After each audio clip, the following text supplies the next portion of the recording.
evening from Veterans Stadium in Philadelphia, NBC Sports presents Game 6 of the 1980 World Series. The American League champions, the Kansas City Royals, versus the National League champions, the Philadelphia Phillies. Brought to you by Light Beer, everything you always wanted in a beer and less. By Gillette Track 2, to guys who use a twin-blade Gillette Track 2, no other blade will do. By Ford and your local Ford dealer, who invite you to test drive the new 1981 Ford cars and trucks. And by Pepsi-Cola and your local Pepsi-Cola bottler, who invite you to catch that Pepsi spirit.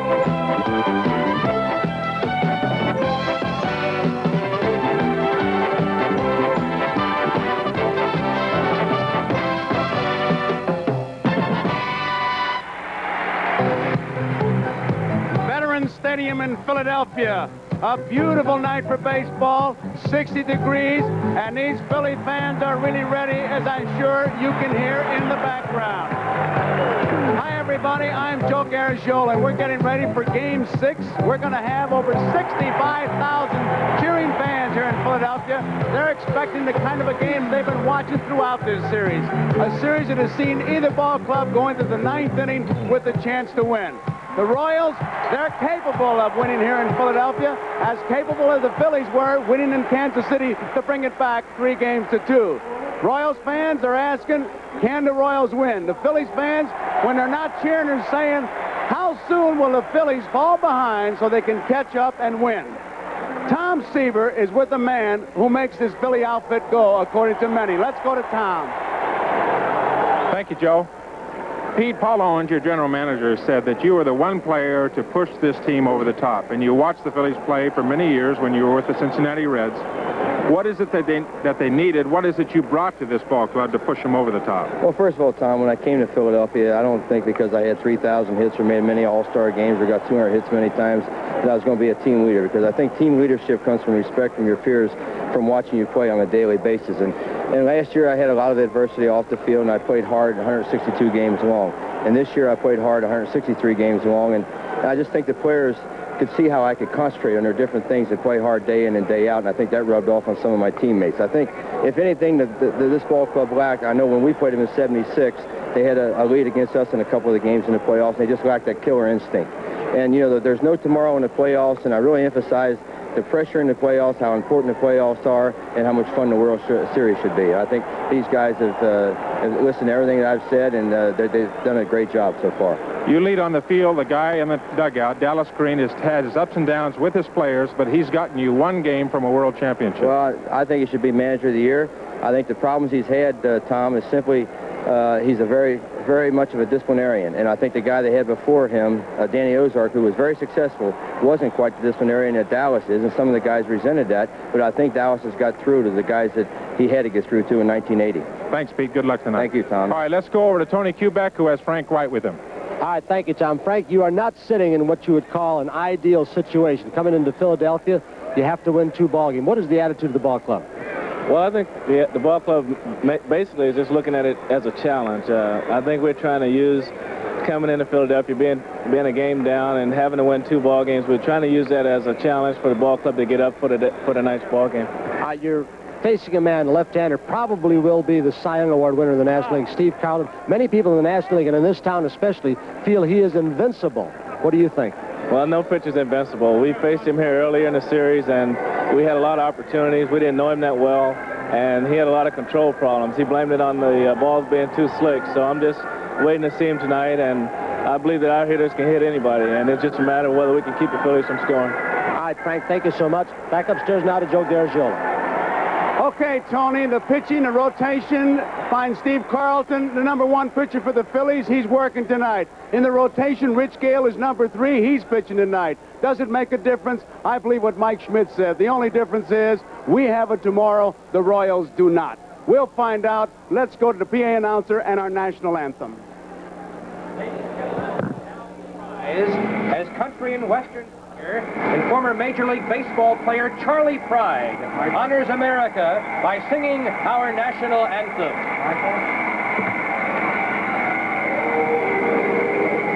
Sorry, that's not your fault. I know where you're going.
65,000 people here. The stage is set. We'll be back with the first pitch of Game 6 right after these messages. Gale against Carlton. Should be a great night.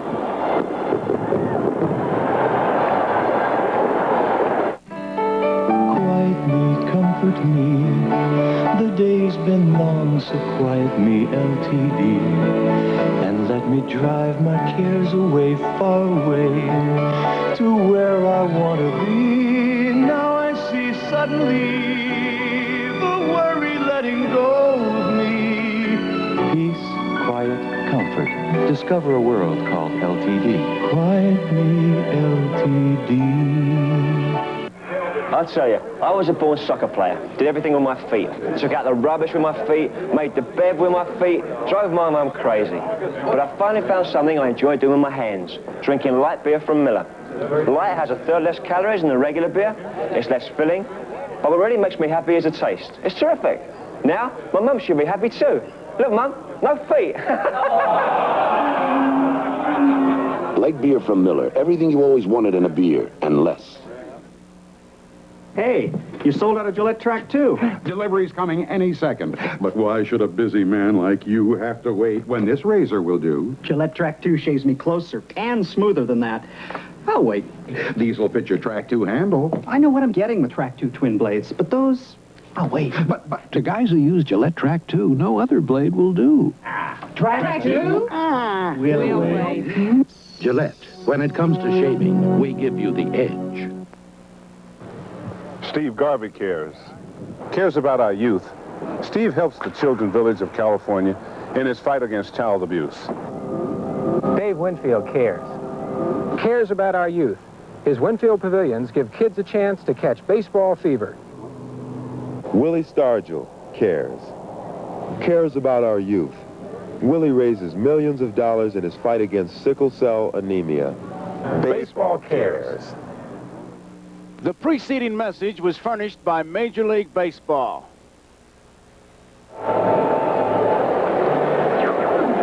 Veterans Stadium, Game 6. The stage is set, and we're ready for our ceremonial first pitch. Let's go to first base. Attention to the VIP box on the right field side of the Phillies dugout, where the ceremonial first pitch will be thrown out by a symbol of Phillies baseball for 20 years. He's among the Phillies' career leaders in games played, at-bats, hits, and stolen bases. Tony Taylor.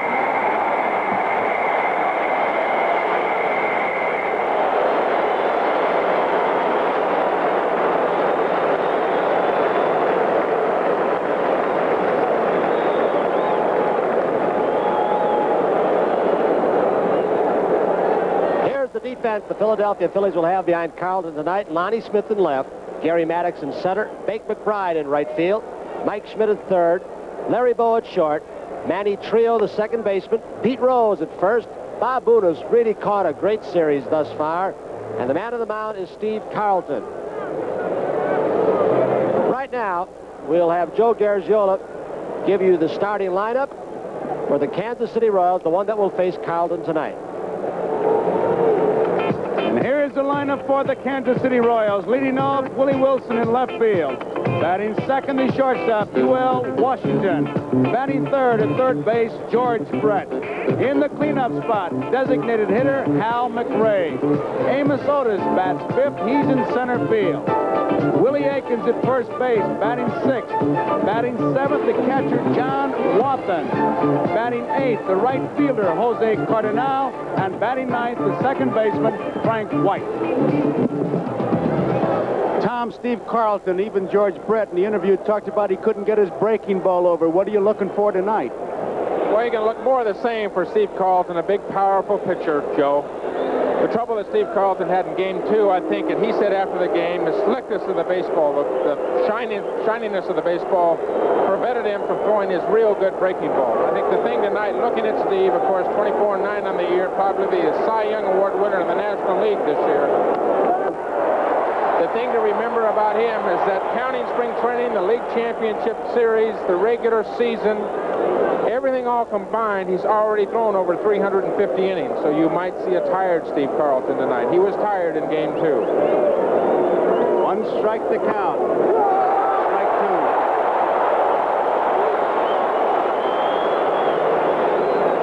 Wilson has already struck out 9 times in 5 games, close to a record. 1 ball, 2 strikes, a jam-packed ballpark, and this town has just been waiting for their Philadelphia Phillies. They are really up. Struck him out 10 times out on strikes, Willie Wilson. A 6-game series, Jim Bottomley had the record at 9, but here it is again. You may see a Steve Carlton tonight, 350 innings all year long, but one thing to remember is that he's got an extra day's rest. This is his 6th day that he's pitching. That extra day's rest could give a pitcher a little bit of pop, and he certainly looks like he's throwing very hard. He did to Willie Wilson, the first hitter up. Here is UL Washington, and once again early in the game you see that toothpick, and you youngsters, it's all right for UL Washington, but that's one thing. Please don't copy. He can do it. You really can't. Strike 1. It's dangerous. Carlton looks fast tonight. He turned 1 ball over to Wilson on the outside corner, but he's thrown nothing but heat. 1 out, 1 strikeout. Second batter, UL Washington, Carlton. 1 ball, 1 strike, 1 out. Behind the plate, Nick Bremigan.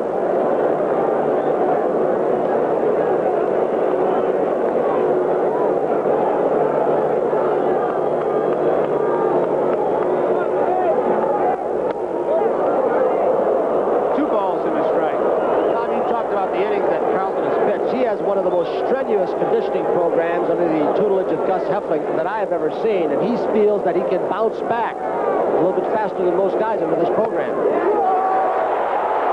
the count of fastball on UL Washington. 1 out, nobody on. Tony, there's no question he knows that it helps him, and he works very hard at it. The only thing that is concerning tonight, would be a concern tonight, that he does have all those innings. 350 innings is an awful lot of innings for a starting pitcher to pitch in this era. Misses. Full count, 3 balls, 2 strikes. 1980, pitched 304 innings, the most in the major leagues. Gave up most hits and most strikeouts he had. 243 hits, 286 strikeouts. Work hard. Fouled out of play. Count remains.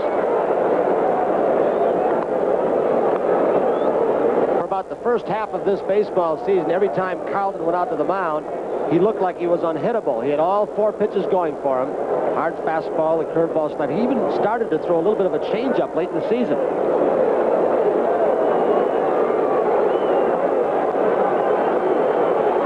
Pitch. UL Washington making him work. Count remains 3 balls, 2 strikes. The on-deck batter, George Brett. How do you pitch him? Well, we got all kinds of answers.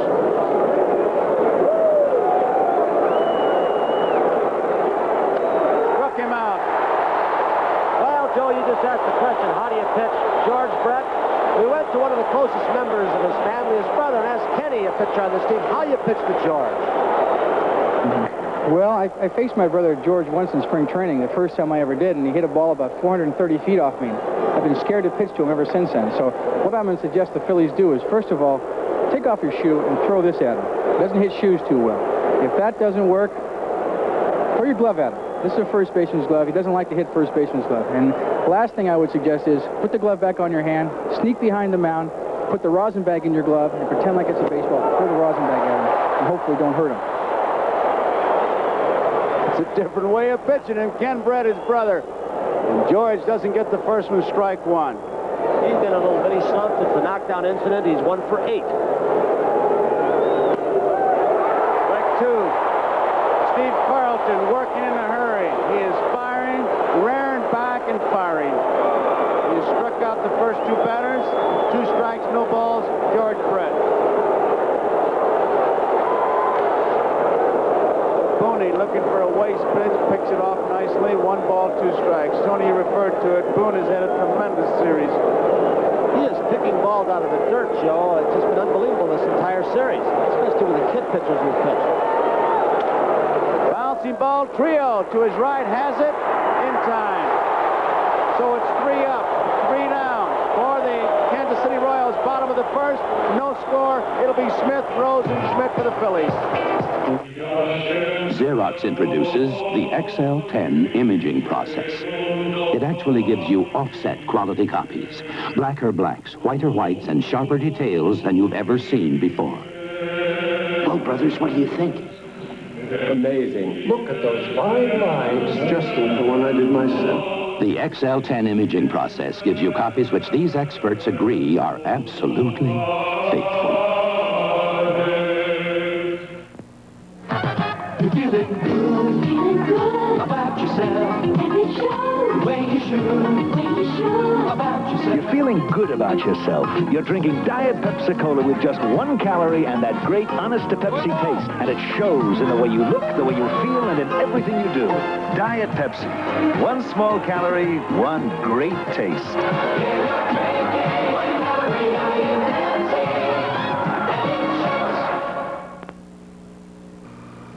For the last 3.5 years, every American has been staggered by the economic record of the Carter administration. Food prices up over 35%. Auto prices up over 31%. Home prices up over 46%. Clothing up over 20%. Transportation up over 50%. The new Carter economics will give us more of the same. That adds up to less for everyone. The Carter record speaks for itself. The time is now for Reagan. And for the Philadelphia Phillies, Lonnie Smith in left field leads off. Batting second, the first baseman, Pete Rose. Batting third, Mike Schmidt, third base. In the cleanup spot, Big McBride, right field. Greg Luzinski batting fifth, the DH. Gary Maddox in center field. Batting seventh, Manny Trio, the second baseman. Batting eighth, Larry Boa, the shortstop. And batting ninth, the catcher, Bob Boone. And here's the Royals defense. Willie Wilson in left. Amos Otis in center. Jose Cardinal out in right today. George Brett at third. U.L. Washington at short. Frank White, the second baseman. Willie Mays Aikens at first. John Wathan is catching today. And it's Rich Gale who is in his second World Series game. Rich Gale, big 6'7", 225-pound right-handed pitcher, 26 years old. He pitched in game number 3 for the Royals. Pitched 4 1/3 innings. About 2 runs on 7 hits. He walked 3 and struck out 3. You'll see a power pitcher, what the Phillies like to describe more like a pitcher they would normally see in the National League. Good hard fastball, good slider. Dr. Billy Connors, the pitching coach, he said his instructions to Rich Gale tonight, go out there and give it your best, whether it's 1 inning, 2 innings, 3 innings, 4 innings. Go as hard as long as you possibly can. That's what they want from Rich Gale tonight. There you see the dimensions here in this ballpark. A park a little bit unlike Royal Stadium. This park, the ball flies on a little bit better. I got to believe the key, Joe, for Gale today, if he's going to have a good outing or a good 5-6 innings, can he get his curveball over? He gets his curveball over, they can't sit on that fastball. You've got to have the pitch they're looking for and the one to cross him up. Here is Lonnie Smith. Smith has been in 5 games. Been to bat 15 times with 4 hits. He struck out once, walked once, hitting .267. Strike 1. I like this kid as an offensive player. He has tremendous speed when he does get on base. He has a good quick bat. He spent his time in the minor leagues. They were afraid of his defense. Well, offensively, he can hurt you. 1 strike pitch. It's high, 1-1. I heard Jim Fry talking and answering questions about the crowd as far as the intimidation of his team. 1-1 pitch. It's down the right field line. It is foul ball. Tom, I want to ask you, as a pitcher, is it an individual thing? Can you turn it off? But a crowd like this, 65,000, is it a factor? I think it's a factor, Joe, for a younger pitcher like Gale. Young kid just getting his feet on the ground. He's 26 years old, but for experience, he's a young pitcher, not like a Steve Carlton, who seems to be able to block everything out. I think the older you get, the more time you spend in the big leagues, you're able to control all the outside things that go on around the ballpark. I've seen young pitchers just because to overthrow. I just wonder if that's it. 1-2 pitches fouled out of play, if that's the only thing. Well, when you have the dimension of pitching away, World Series, a deciding game for Kansas City, they do have no tomorrow. If they don't lose today, they go home. There's a lot of pressure on that young pitcher out there. Rich Gale It's 1 ball, 2 strikes, nobody out, nobody on. We're in the bottom of the first. Frank White, these 2 second basemen have just been something. Frank White has been amazing. Manny Trio, both of them. Trio with his relay throws, White with the glove. Joe, this is just a routine play, but both White and Boas said before the series, the team that meets all the routine plays will have a better defensive series. It's not just at second base, it's throughout the middle of the diamond. Boas not missed a play yet. He's made them all. And UL Washington made some good plays. Here is Pete Rose. Rose hitting 158. 3 for 19. Didn't mean to swing. It's a base hit. Rose is on with a single. And it'll bring up Mike Schmidt, who'll get a tremendous hand from this crowd. Here it comes from left center field. A check swing. Slider, a cut fastball. One of those oops. And I'll tell you one thing. Wilson better not do that too often on Rose. Go down on one knee and just take his time. As Pete will keep going. Mike Schmidt.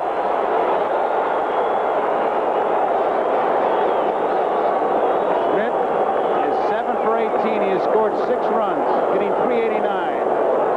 2 home runs, 5 runs batted in.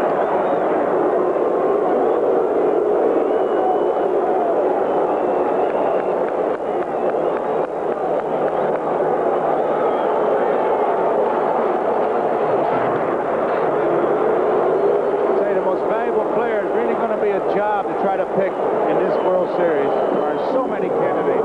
One of them in a batter's box right here, Mike Schmidt.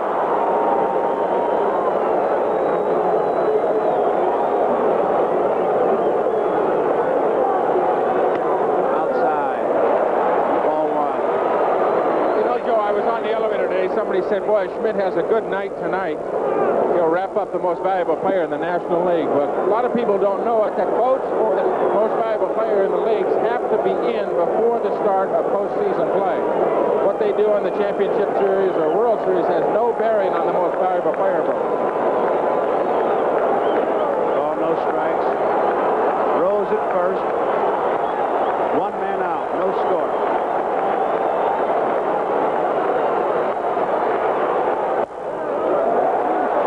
Balls and no strikes. Sit back for one thing. Fastball from Gale. If I recall his last outing, he didn't throw that breaking pitch when he's behind it all.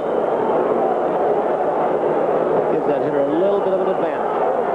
Notice the eye, runner eye. There's a definite rhythm set up by Gale before he even goes into his stretch. Foul back.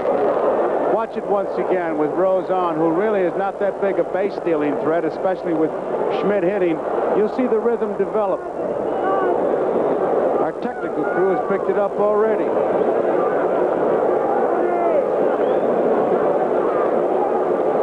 High, runner.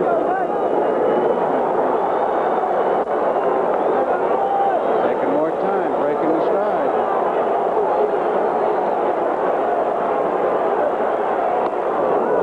Schmidt doesn't get a good pitch on the outside corner, look like a slider. 2 balls, 2 strikes, 1 out.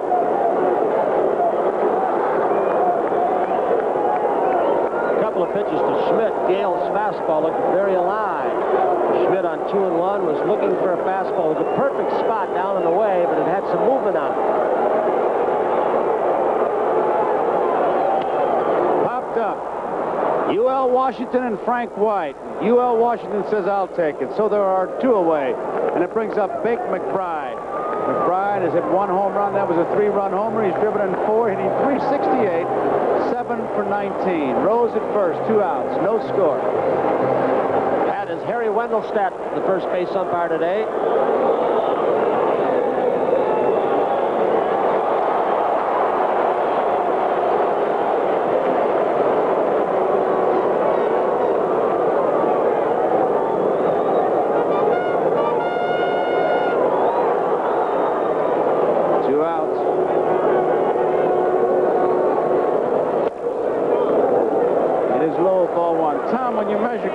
We measure how loud they can get. Is this about the loudest in the National League? The loudest is the Astrodome, Joe, because of the enclosure. The The Phillies down there said they have never heard anything when they were playing the Astros in the playoffs.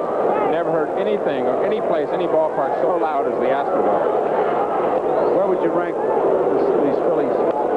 They're very close.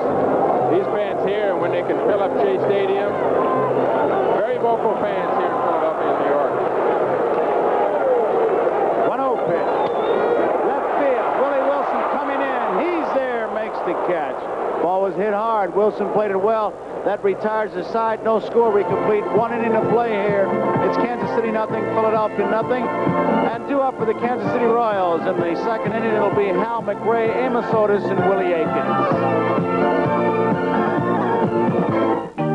Here's a great gift idea. Give the Olympus OM10, and you'll never worry about what to give again. Start with the OM10 for great pictures automatically, and give an Olympus flash, an Olympus telephoto lens, an Olympus auto winder. All from the OM system. Over 200 gifts made to fit the OM10. Give the Olympus OM10, and you'll never worry about what to give again. This is a great house, but it isn't perfect. The owners know it, I know it, and the buyer better know it. Actually, no house is perfect. That's why I encourage people to get our ERA Buyer Protection Plan. This year, ERA will pay out over $4 million in claims for repairs on things like a bad furnace or a water heater. Call and ask about our Buyer Protection Plan. It's another reason why your ERA real estate specialist is the person you need to know in real estate.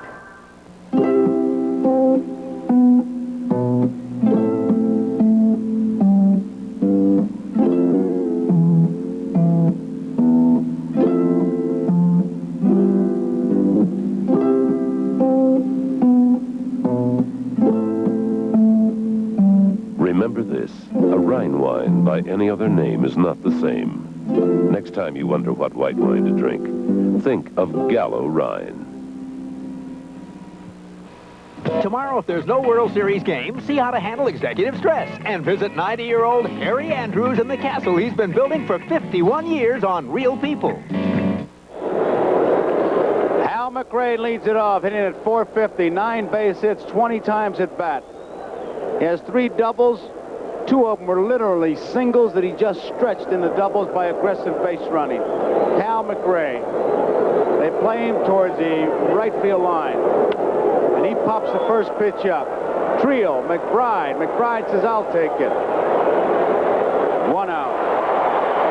Well, Joe, you've sat up here for 5 games in the World Series, and I know you've admired Bob Boone, the catcher. He's caught walk, Bystrom, 2 rookies. We asked him about Carlton and what he has to do tonight. Steve Carlton tonight has got to pitch his game. We won't do anything special to any of the Kansas City players. He's got to have his good slider. If he has that, he'll give us an outstanding effort. If he doesn't have it, he'll give us a fine effort, and we know we'll be in the ballgame. He's either going to be great and beat him, or he's going to be just less than great and beat him, I guess. But they say about the last 10 times he's been out, Carlton, he really hasn't had his great stuff. Early in the year, he just overpowered everyone. He's got his good slider. He'll win. If he doesn't, he'll keep us close. What a tribute. Here is Amos Otis. Otis hitting at .550. There's his strike. Otis has been to bat 20 times. He has 11 base hits. He has scored 4 runs, 2 doubles, 3 home runs, 7 runs batted in. He didn't like the call by Premigan. Well, Carlton, the last time out in this World Series against Kansas City, they had a lot of base runners, a lot of chances off him, but he got the double play 3 times when he needed it, and got the strikeouts when he needed it with men on base. He seems to be able to reach back and come up with that big pitch.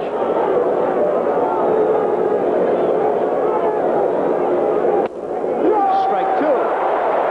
And Otis is upset again. He looks like he's got a good fastball tonight. That ball is really tailing away from right-handed hitters. The first ball game, a lot of his fastballs when he was tired were running high and away and out of the strike zone. It looks like he's throwing awfully hard, Tony. There's no question about it. It looks like he's throwing harder than he was in game 2. He's keeping the ball down, too. Certainly the extra day's rest, pitching here on the 6th day, could definitely be a factor. Count remains at strike 2. Otis, with his 11 base hits, the on-deck batter is Willie Aikens. Otis is 1 hit short of tying a record for a 6-game series, Billy Martin's record, in 1953, when Billy had 12 base hits in the 6-game series. Otis 1 short.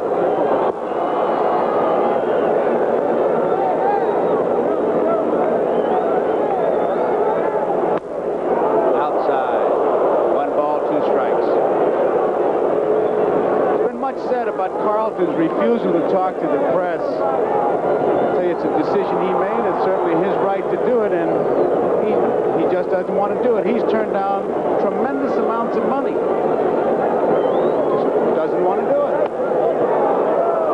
2 balls, 2 strikes. He's had a policy, and he's kept consistent at it for 7 years. And he just doesn't talk to writers, broadcasters. He doesn't change it. That's the way he wants to do it. It's his right. It is his business. And in fact, I've been reading about how arrogant the Phillies have been. I must say, to a man, they've been great. Anything we've asked, they've been there. You just wonder if sometimes it isn't a personal thing. Otis trying to set his pace. Carlton says, I'll set my pace. And here we go, 2-2 pitch. Fouled off again.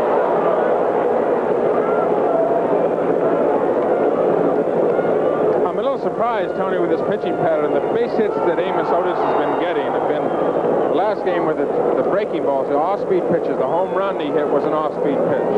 The single he got was an off-speed pitch.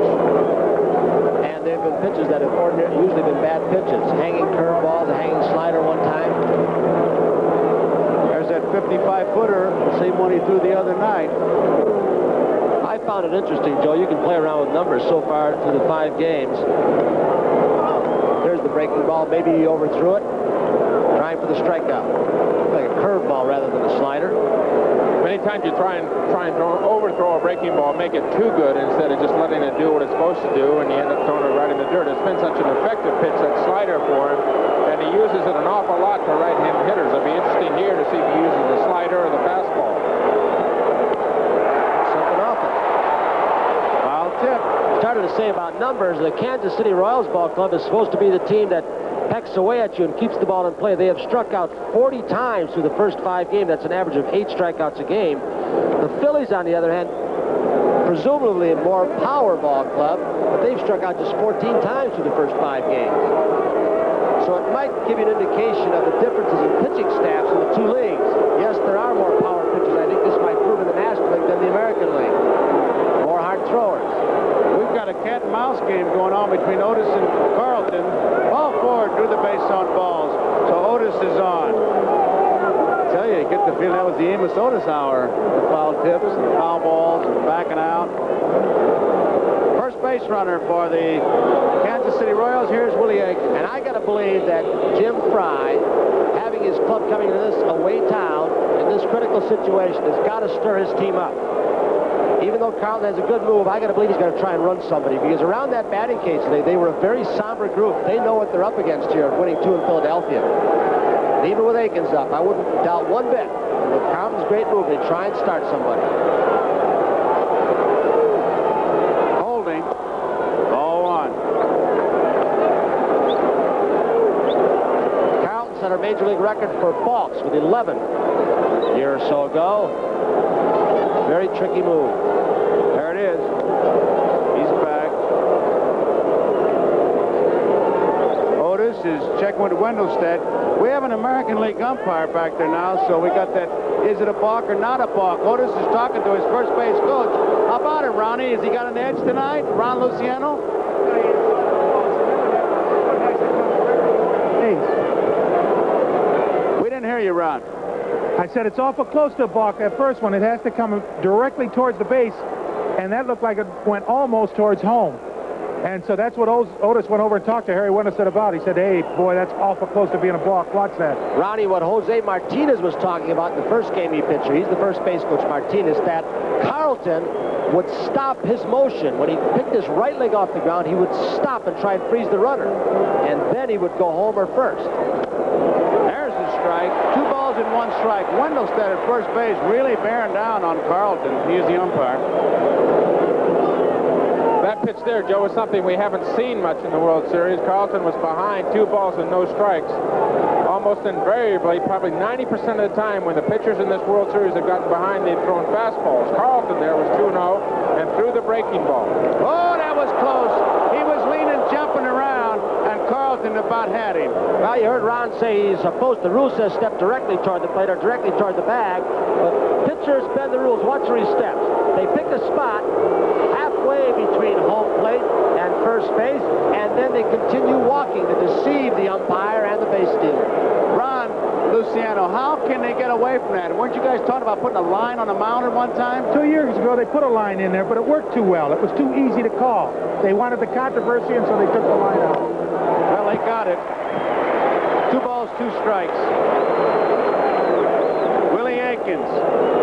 We're in the top of the second inning. There is no score. 1 man out. Amos Otis drew a base on balls.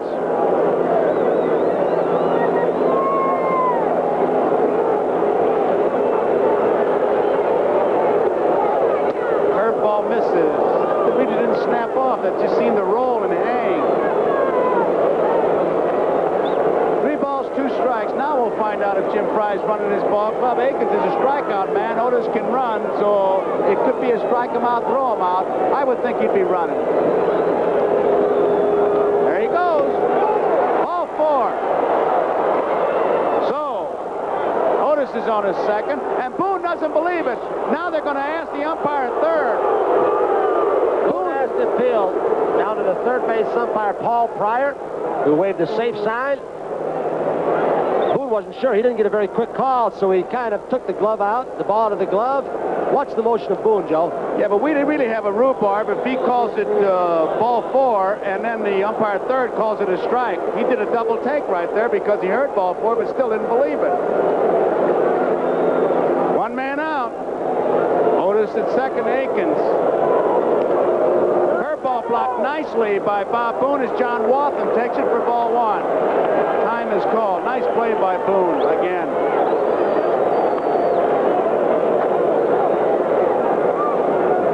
When the left-hander throws a curveball, you really have to get your body just at the edge of it because it breaks back when it hits the ground because of the spin. It's a tough play, and Boone has been making it well. Carlton and Rose have a play at first base in a situation like this. If they can get too far, they've got to watch out. Ball 2.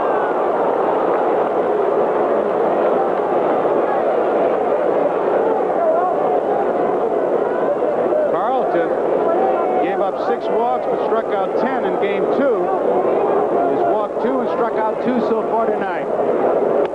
There's a strike. Gordy McKenzie at third base, coach for the Royals. Carlton was behind and came back with a breaking ball.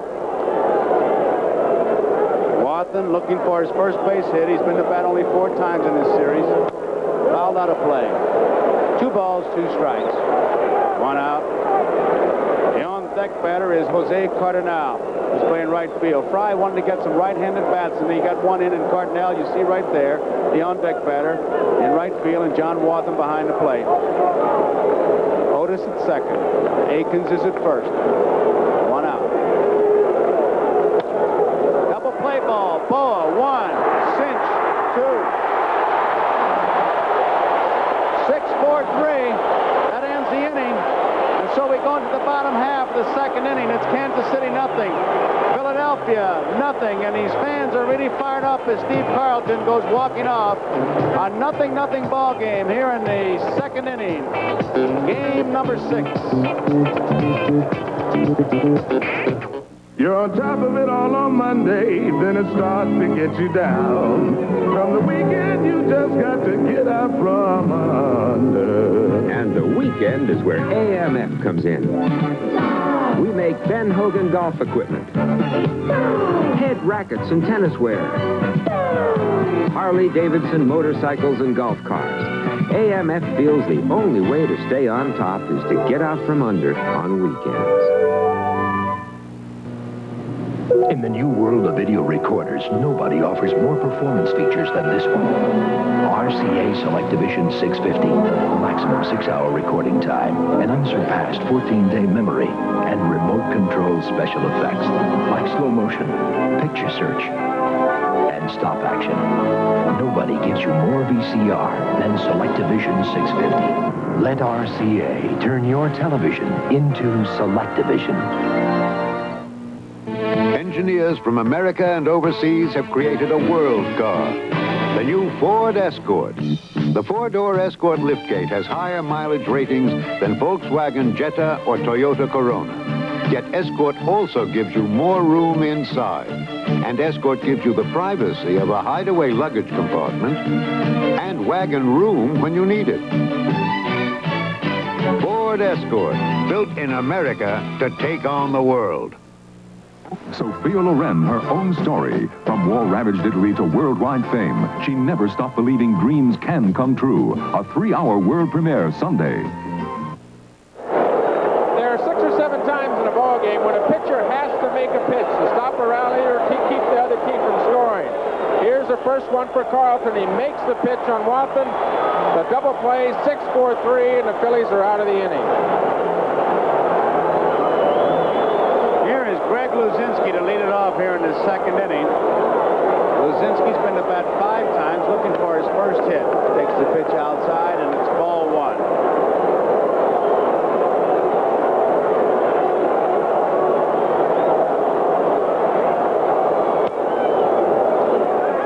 Out of play, 1-1. Luzinski said that between at-bats, when he's DHing, he'll go up in the runway, run up and down the hall. He'll swing a bat with a leaded weight on it. He'll watch the TV screen in there and try and pick up pitches and patterns on the right-handed hitters. 2 strikes, 1 ball, no outs, nobody on. Rich Gale.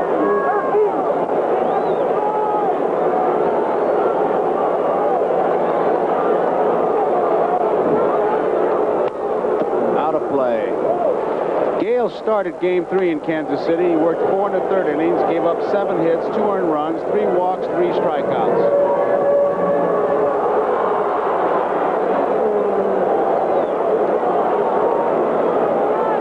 Breaking ball just misses outside.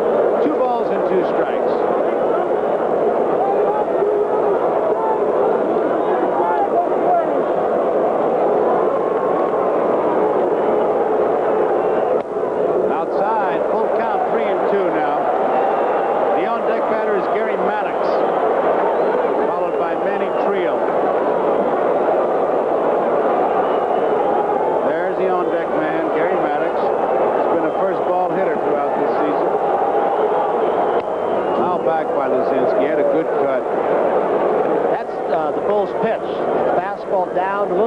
Part of the plate, and you can see his disgust when he missed it. He was on it, so apparently Gale's ball, like Carlton's, is pretty lively. Right there. The bull may have been a little bit late, but that is his zone. Struck him out. Luzinski out on strikes. 1 out in the bottom half of the second inning.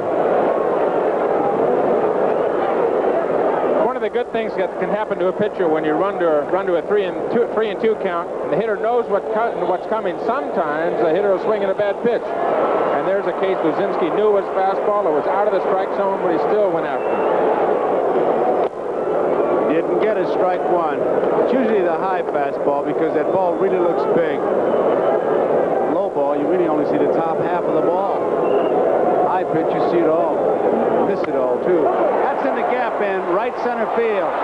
It'll be extra bases for Maddox. Otis cuts it off. It's a stand-up double for Maddox.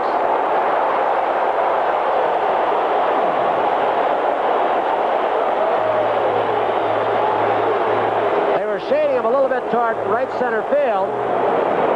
A breaking ball, almost a perfect pitch. Down low and away.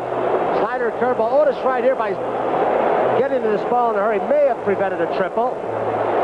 Boy, this is what that speed, how important it is, not just on the bases, but defensively. Royals have built their team on that speed. Frank White, he is up throwing on the relay. Maddox is on at second. That's his 4th base hit of the series, his 2nd double. 1 man out. Here is Manny Trio, who is 5 for 19.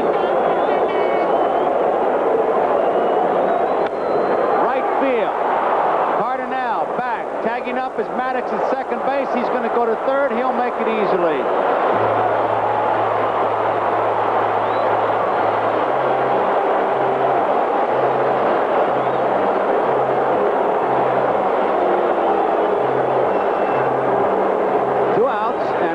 Up Larry Boa. Good bunter, as we've said before throughout this series, and so Brett and Akins at first will have to watch the bunt because Boa will try anything he can to score this run.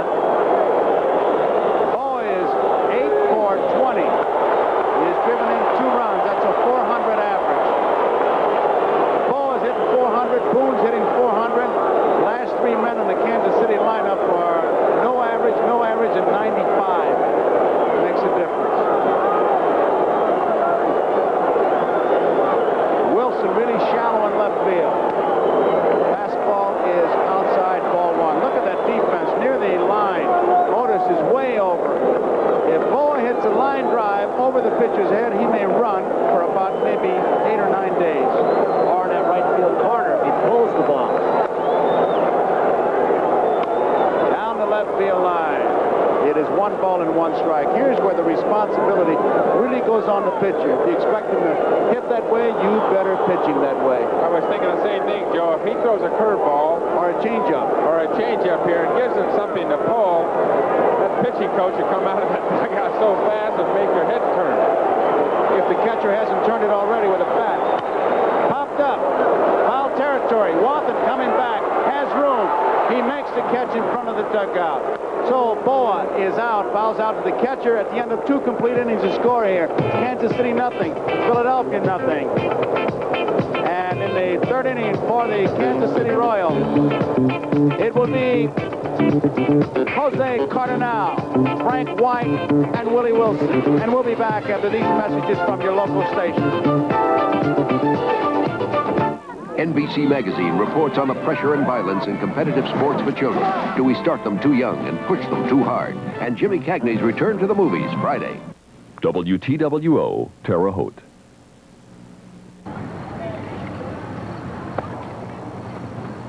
Cool. Here's what the National Rifle Association thinks of Birch By's fight on the side of gun owners and hunters. It is particularly gratifying to count you as one of the gun owners' most effective friends in the Senate. What a shot. Hey, that is really a beautiful gun, you know? Yeah. Birch By, fighting for Indiana. Announcing the Provider from Terre Haute First National. It's the bank club that's out of this world. It provides you with the most frequently used banking services and more, from no minimum balance checking and unlimited personalized checks to $10,000 insurance and travel discounts.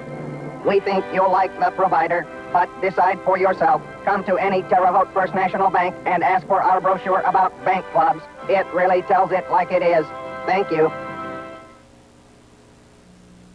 An ugly mess if this happens to be your business. Have you ever wondered what you should do when you have an insurance claim to file for damages to your property? Who do you call first? What are your responsibilities? Most people don't know until they are faced with a problem. Your ForAssure agent will be pleased to explain your responsibilities, the right things to do, and how their fully staffed claims department functions. Ask him about claims. ForAssure, an independent insurance agency working for business and industry throughout the Midwest. Jose Cardinal will lead it off here in the 3rd inning. Cardinal has been to bat 6 times, looking for his first base hit. He's a free swinger. Breaking ball misses. Check the ball, says Cardinal. It hit the dirt. And it's ball 1.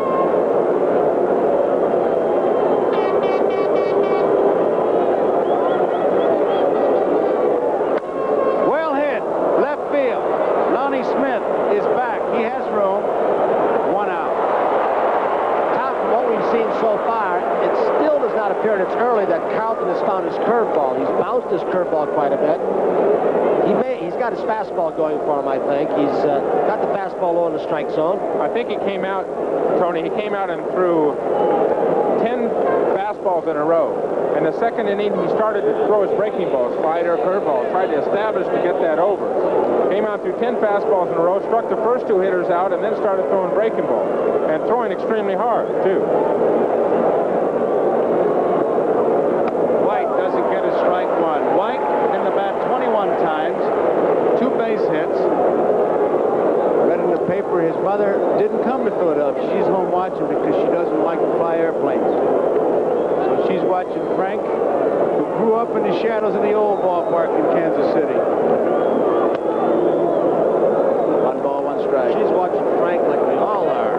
All baseball fans put on quite a show with his glove. Oh, brother. There's the strike. Tom, let me get back again to that fastball. As you said, he started out and established the fastball. That curve is more of a field pitch, isn't it? The curveball is a field pitch that you have to establish, and that's Carlton's bread and butter pitch right there, that slider.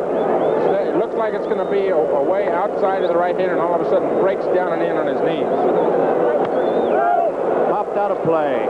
2 balls and 2 strikes to count on Frank White.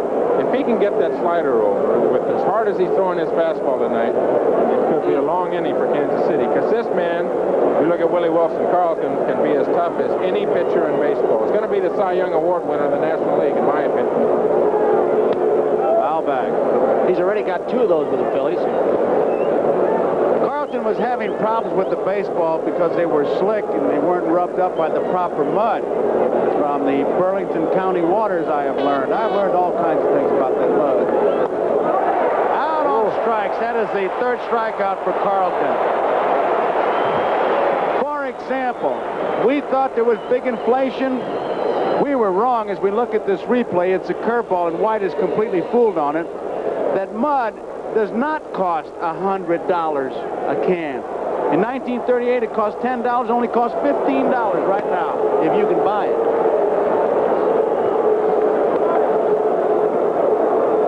Here's Willie Wilson. Wilson has had a tough series in the batter's box, but he's played well in the field. Strike 2. He has struck out 10 times. Record for a 6-game series was 9 strikeouts by Jim Bottomley in 1930. Should this series ends, Willie Wilson would have the dubious distinction. He is out on strikes. 7-game series. It's 11 strikeouts, so if it goes 7 games, he's got it tied right now. So that ends the 3rd inning. We go into the bottom half of the 3rd inning. There is no score here. Kansas City nothing, Philadelphia nothing. And for the Phillies, Bob Boone, Smith, and Rose. I make one trick shot in a light beer commercial, and everybody thinks they know how to shoot pool. So these guys decided to take me on to shoot a little pool and drink a little light beer from Miller. Because it's less filling. Tastes great. Less filling. Let's quit talking and start chalking. You break, Bubba. Sure, I haven't broken anything all day. Hey, Mickey, what happened? It's a mystery to me. You show him, Rodney. Yeah, show him.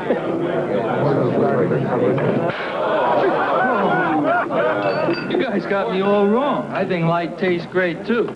But when you're shooting pool, the only thing you want to get filled up is the bucket. 14 6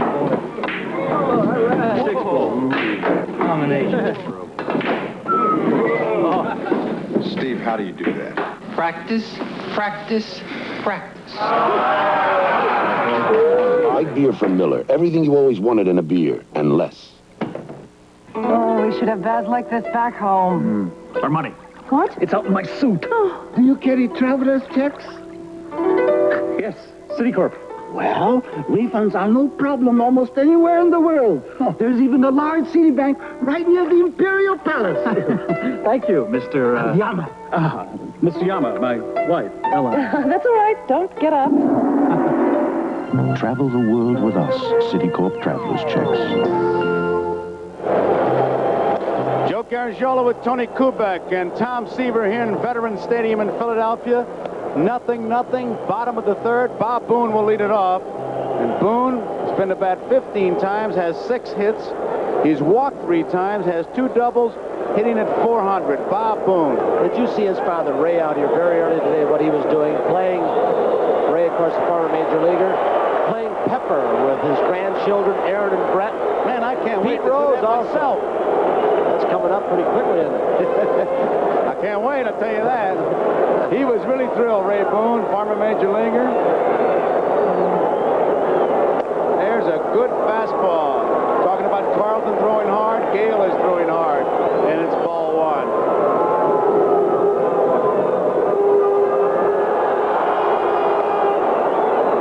And it's ball two. Wathan behind the plate doesn't agree. He's shaking his head and not turning all the way, but he is on home plate up our Nick Bremigan a little bit.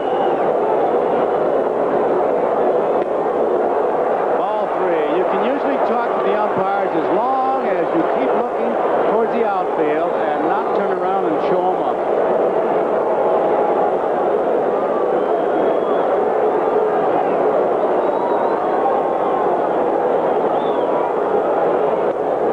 Ball four.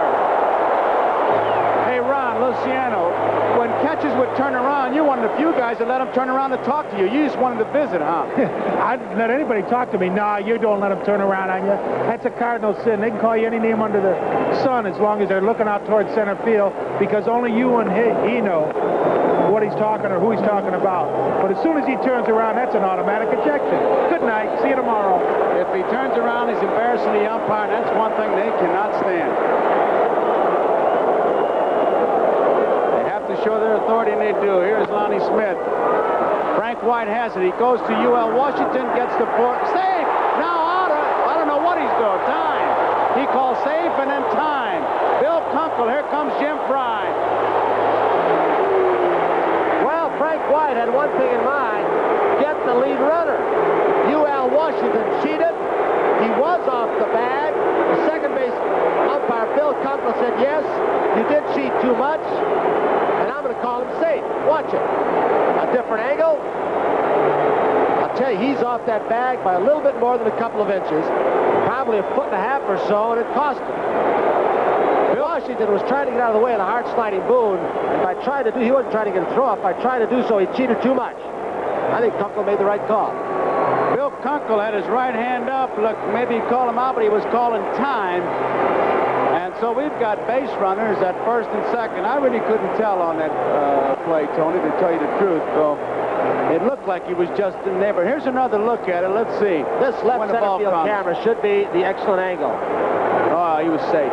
Oh, sure. Off, yeah. You know, you get away with a little bit of that, and many times umpires will give you that call. But that was a little too obvious. It's an error on the shortstop, UL Washington. Here it is again, Tommy. I don't understand how they can give an error to the shortstop on the ball, first of all. Well, I don't Tony, you think he was drawn off by the throw? It looks like he was drawn off by the throw, definitely. There's no play at first base. There's no way you're going to double up Lonnie Smith. Right. What Washington's got to do then, if he's drawn off, because he's got plenty of time, is get the ball first and then come back and tag the bag. You've got to get one out. So there is nobody out. Base runners at first and second. The infield looking for the bunt at first and third. Pete Rose, the batter. He had a base hit his first time up. There's no score in the third.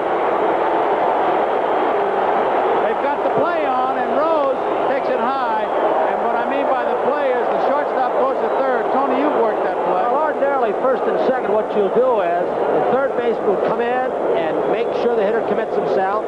The shortstop will go to second. Second baseman to first. First baseman charges. This particular play, they have Washington. Here he comes. Going to third. White going to second. Well, one of the reasons they'll do that is because they've got a slower runner at second base. You try it on a fast runner, and he's going to beat the shortstop there, and you're big trouble. There they go again. The pitch is low. One thing you have to do is make him bunt the ball, and now Wathan wants to talk to Gale. Boone, a good base runner, although he may be slow, is not getting in no man's land so he gets picked off like UL Washington as Billy Connors comes out to the mound to talk to the young pitcher. Tom, they must have heard you because they have changed the official scorer's decision to E4. Frank White for pulling UL Washington off the bag. Now Green is having a conference with the home plate umpire as Green talking to Bremigan. Here's Akins coming in from first base. Nobody is covering first base on this particular play. They may change. There's Dallas Green may change too. I don't know what he's talking about. If someone is getting in the way of one of his base runners, he may be saying that UL Washington is getting in the way of Boone? We'll find out.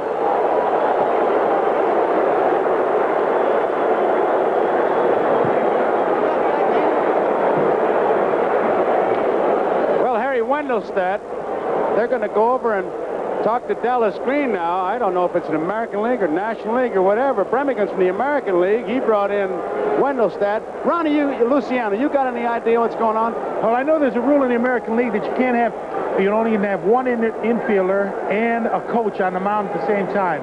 That time they had 2 infielders on, and what I think Green is saying is, hey, is this legal? Can I get a balk out of it or eject the pitcher or something like that? You got to be kidding. No, I'm the not. World Series, they're going to go to that? You're only allowed the catcher, 1 infielder, and the manager on the mound. That's the American League. We're to the National League. But they're playing under that rule today.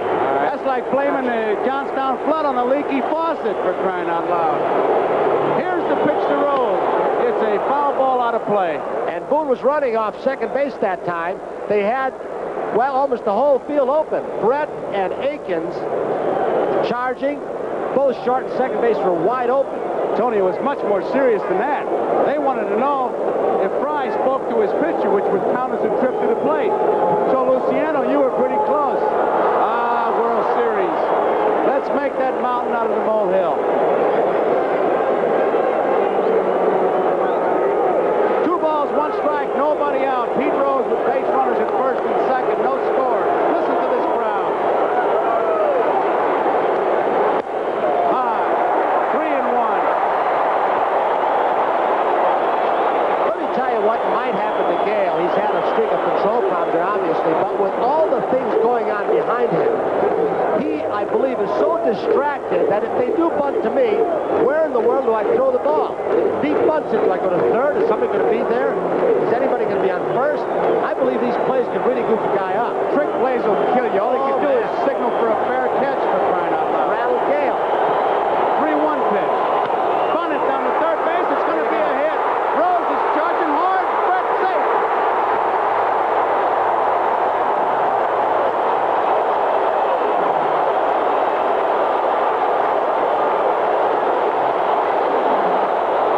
Kansas City's defense outboxed itself. They put a little more pressure on the kid pitcher Gale than ought to have been. Rose does make a perfect bunt. Gale froze on the mound. Here comes Brett. Rose beats it out. Tony, I can't help but the concentration on Rose's eyes on that last replay. He was going to make sure he bunted the ball on the ground, and as you say, they just stuffed themselves into a base hit, the Kansas City defense. Gale made a mental mistake in game number 2. As you remember, Tony, the ball hit back to him with the bases loaded. He didn't go home. He went to first base. Here again, he's made a mental mistake on that bunt play. The pitcher's job on this play is to break right toward the third baseline. You don't go toward home plate. That's the pitcher's ball right there. That is not George Brett's responsibility. The pitcher should make that play. Well, Kansas City has already given Philadelphia 2 outs this inning. And there are nobody out. Bases are loaded, and Mike Schmidt, their big man in the batter's box. The little bunt does it again. All right, ball 1. A walk to Boone. An error by White. A bunt by Rose. And Gale faces the bases loaded with Mike Schmidt, the batter. Nobody out.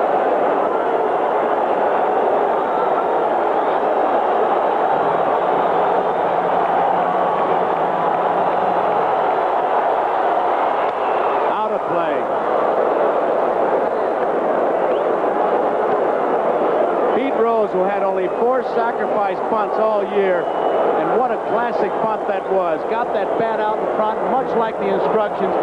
Catch the ball on the bat, and anyone can bunt, and Rose ends up with a base hit. Sheer hustle after he got his job done, which was bunting the ball towards third. Base hit, right field. Here comes 1 run in. Smith is going to score. Heading for third is Rose. Smith stumbles, and now he finally comes across. He was late coming around. He fell again, and it's a 2-0 ball game.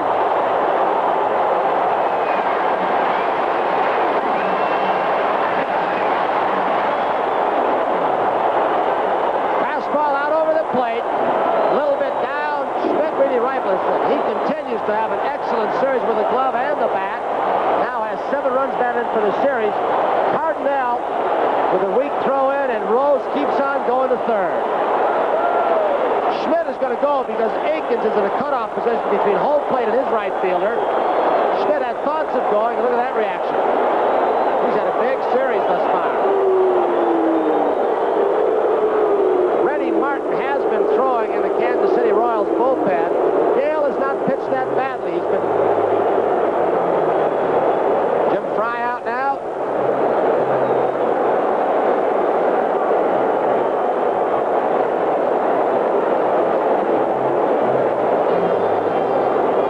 Rennie Martin will come in.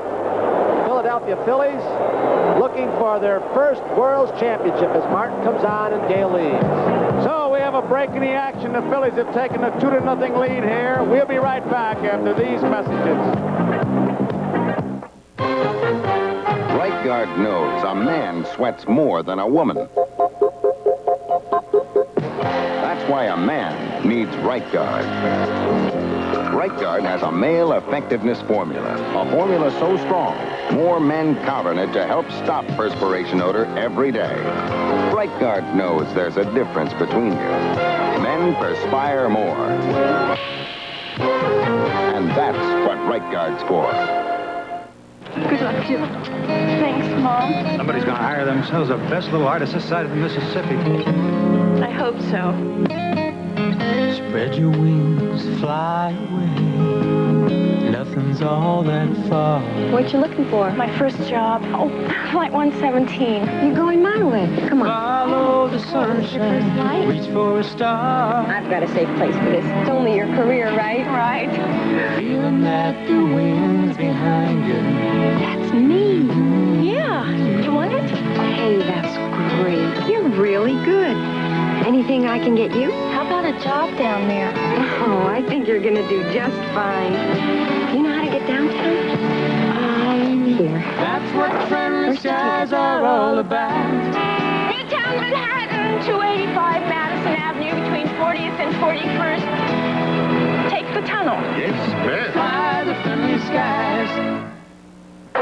Sylvester Stallone is back in the ring again. Now, me, myself, I'm a rough and nervy guy. He's a hustler after fast money and fast women in Paradise Alley, a TV premiere Thursday. So we're having all kinds of changes here. That is a brand new base at third base. Paul Pryor, the umpire, went in, got the groundskeeper. You see Brett working on it. He's getting used to it. Pete Rose is the base runner. Mike Schmidt's at first. These Philly fans kept wondering when their Phillies would fall behind to win. Well, they've taken the lead. It's only second time in this series that they've done that. Mike Schmidt gave them a 2-run homer in Kansas City to give them a lead. Right now, they're leading 2-0. Nobody out. Schmidt is at first. Rose is at third.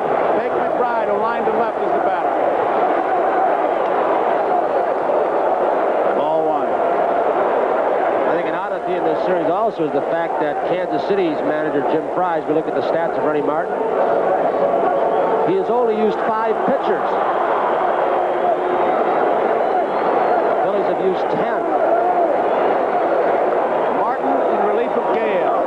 And it's low. 2 balls, no strikes. There you see Rose at third. Schmidt at first. Mike Schmidt coming on strong. Had a tough playoff series. Had a tough start. But he's now 8 for 19 with 7 runs batted in. Popped up. Frank White at second base, drifting over. In foul territory, makes the catch. Rose holds. White runs it back. 1 out. Brings up Greg Luzinski with Gary Maddox on deck.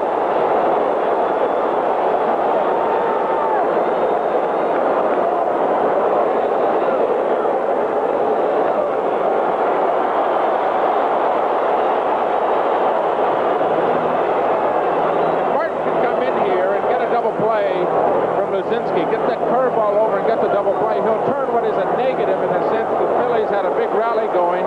First and third, no outs, and already scored 2 runs, and he can turn it into a plus for his own ball club if he can get out of this inning with just giving up the 2 runs that Gale has given up. Ball one. Luzinski was out on strikes his first first time up. Rennie Martin in relief of Gale.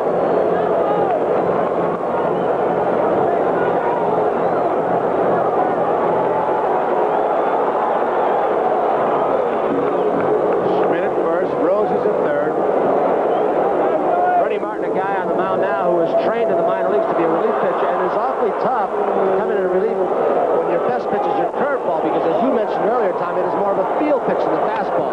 Hot smash to Brett. He looked to see if he could get Schmidt. Couldn't, so just held on to it. So there are 2 outs, and here is Maddox. Looking right at the ball. Didn't hit it real hard. In fact, may have broken the bat. It sounded like it shattered, but Brett comes up throwing. He looked to third, first. Rose was close, and he couldn't get Schmidt.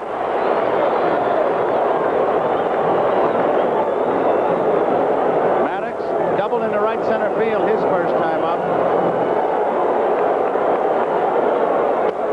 Ball 1. Philadelphia just taking a 2-0 lead on a single by Mike Schmidt. A walk, an error, a punt, bases were loaded, Schmidt single, driving in 2. There goes Mike Schmidt. Ball is hit deep in the right center field. Cardinal is back, should make the play. He does. So Rennie Martin comes in, puts out the fire, but the Phillies take the lead. At the end of 3, it is Philadelphia 2, Kansas City nothing. Martin walking off after a job well done. 2 up for Kansas City, UL Washington, George Brett, and Hal McRae. Just when you think life is all it can be, you see the light and suddenly you're seeing more and more, and life is clearer than before. You can see the love light shining, and everything seems so bright. It's the light, it's GE, it's the light, and it's plain to see. We want to be the light side of your life. We want to be the light side of your life. It's the light, it's GE, it's the light, and it's plain to see. We want to be the light side of your life. GE, we bring good things to life. Introducing an American car designed for a changing world and with a commitment to quality. Introducing the beautifully new Ford Granada. Built with a new design, smaller in size, yet more spacious than ever before. Built with Granada's highest mileage ratings ever. And built with Ford's quality control system. 38 different inspectors examine every single car. The new Granada. Built for a changing world from Ford.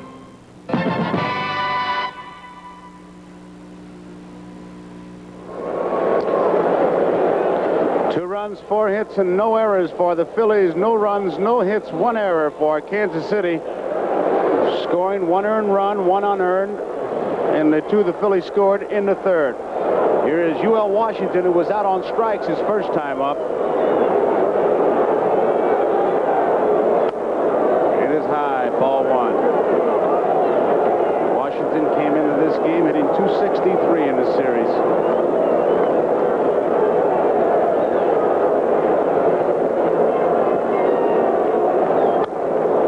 Play, 1 ball, 1 strike.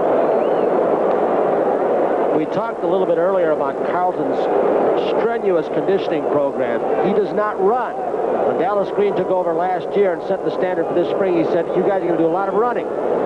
Carlton was exempted because nobody else on this ball club or pitching staff can keep up with his rigorous routine. He works out so hard, 20 minutes every day. Increases strength, flexibility.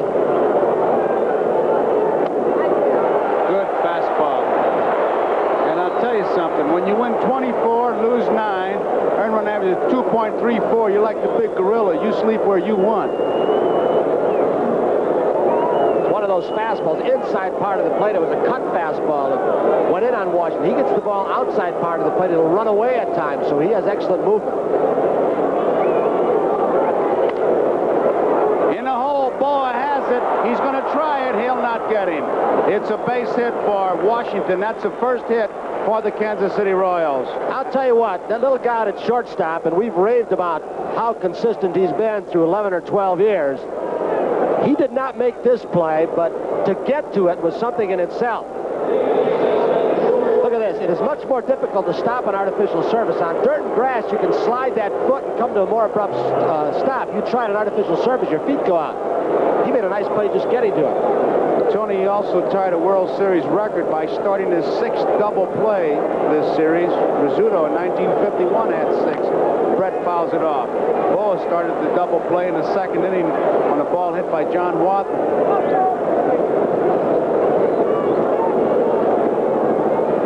Brett bounced out his first time up. Oh, that isn't a balk where he stepped. I'll tell you. He is bending that rule a long way, Tom.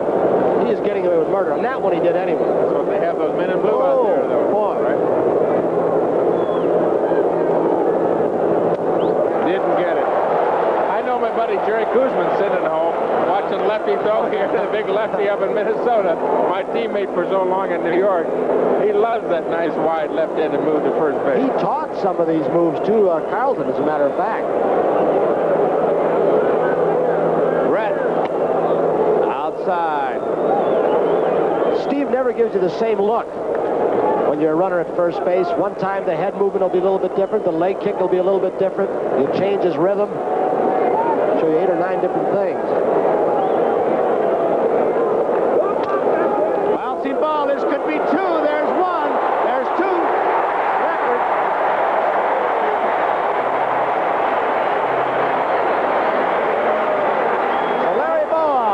Double play will go down in the record books.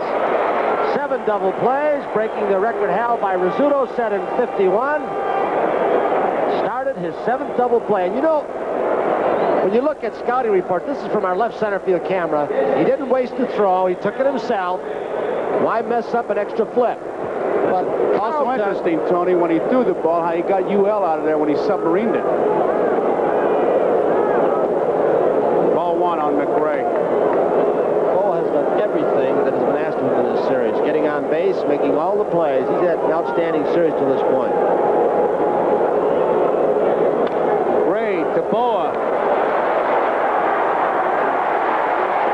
So the Kansas City Royals go down. We go to the bottom half of the 4th inning. The score here, the Philadelphia Phillies 2, Kansas City nothing, as Boa puts on quite a show. And due up for the Philadelphia Phillies, Manny Trio, the man of the hour, Boa, and Bob Boone.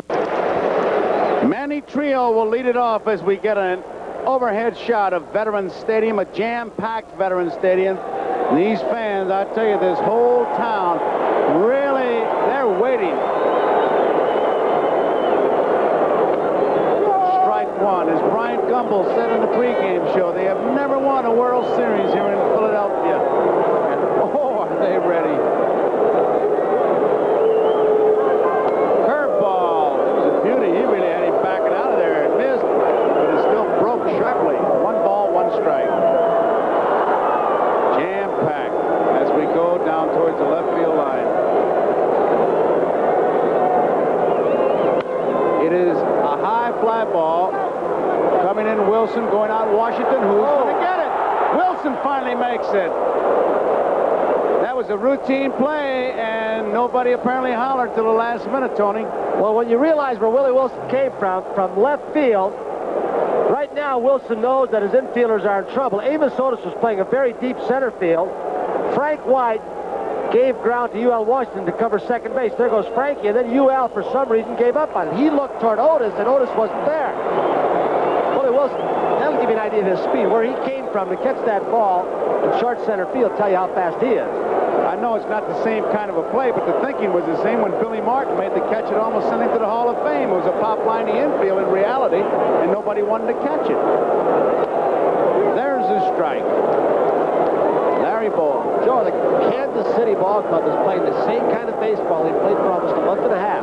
When they got that big lead, they didn't play consistent 9 innings for the last month and a half. 2 outs.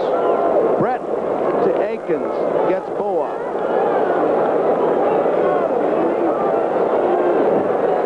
got to get his bat going, as does McRae, to get this Kansas City Ball Club back in this game. With Carlton going the way he's been going, I got to believe that he's going to get stronger, at least through the middle innings, Tom. If, as you say, he may weaken later on, but I got to believe the middle innings, he's in a groove now with the breaking stuff and the fastball. Here's Bob Boone, who scored 1 run. He threw a base on balls back in the 3rd inning, and it's ball 1. Boone walked. Smith was safe when the throw pulled UL Washington off the bag. Rose beat out a bunt, and Schmidt singled in 2 runs. 2 balls, no strikes. Bob Boone. There's his dad, former major leaguer Ray Boone. His mom.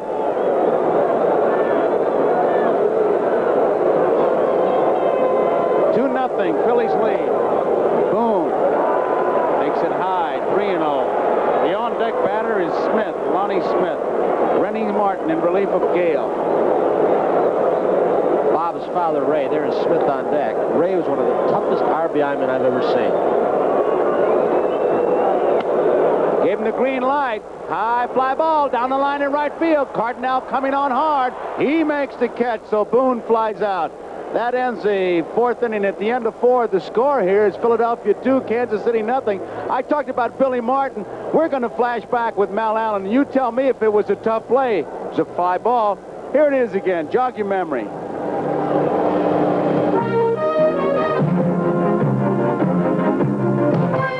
The Yankees are leading by a score of 4-2. Billy Martin, 10th at second. 2 out. The Dodgers with the bases loaded. Jackie Robinson hits a high pop-up into the tricky winds of Ebbets Field. Martin makes a game-saving catch, and the Yankees win the series. Thursday on Games People Play, the wives of the Phillies and Royals battle it out in an exciting tug-of-war, plus an escape attempt from the tracks of a roller coaster. Thursday. WTWO, Terre Haute. We'd like to open a checking account. How much will it cost? Indiana State Bank checking accounts are free. Oh, you mean like the bank down the street? Free as long as you have a $200 minimum? We certainly can't afford a $200. No, ma'am, it really is free. At the Indiana State Bank, your checking account is free of charge no matter what your balance. But even the largest bank in town socks you with a service charge. Not here. At the Indiana State Bank, your checking is free. Well then, sign me up. At Indiana State Bank.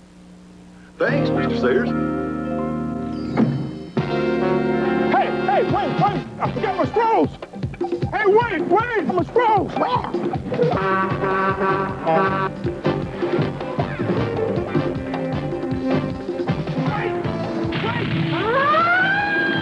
Where's the fire? Can't talk now. Left the straws in that can. What'd that Gale, Sayers? Couldn't tell, but whoever he was, he's a real beer lover. Beer lover to another straws.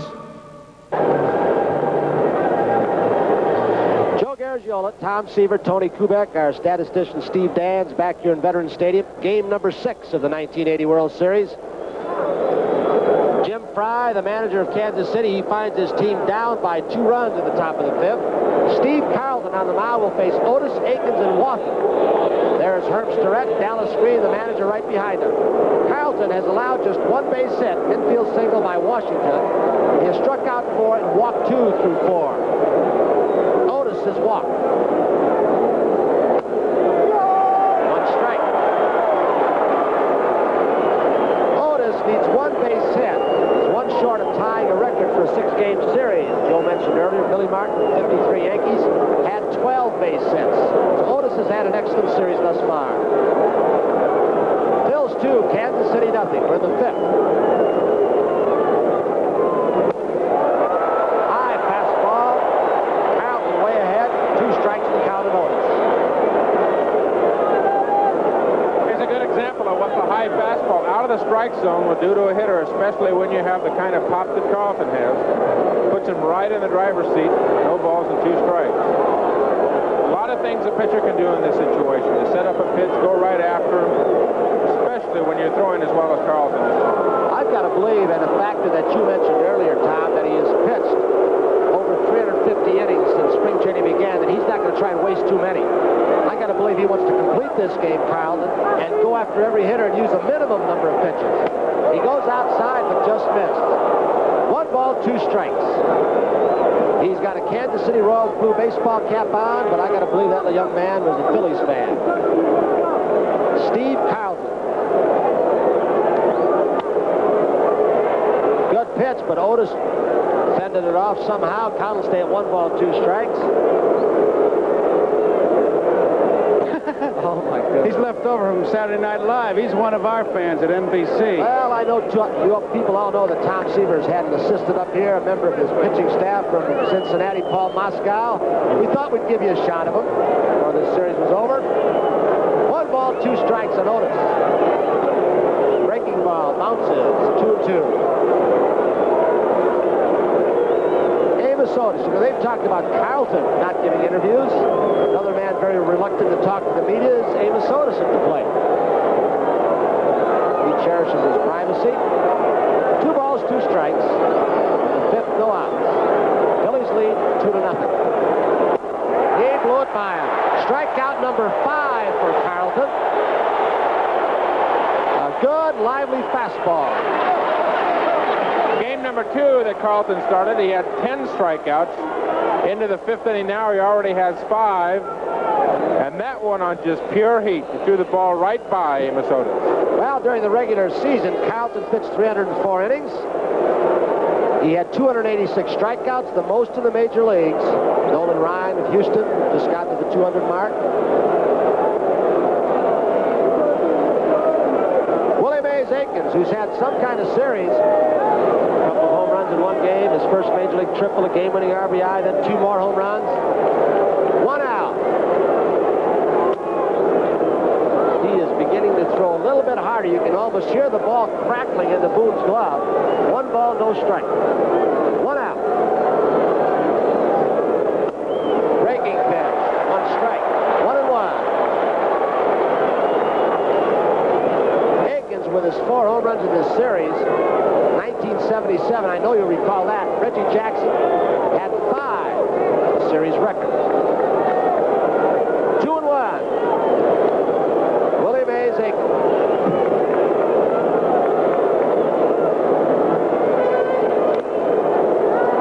Three balls, 1 strike.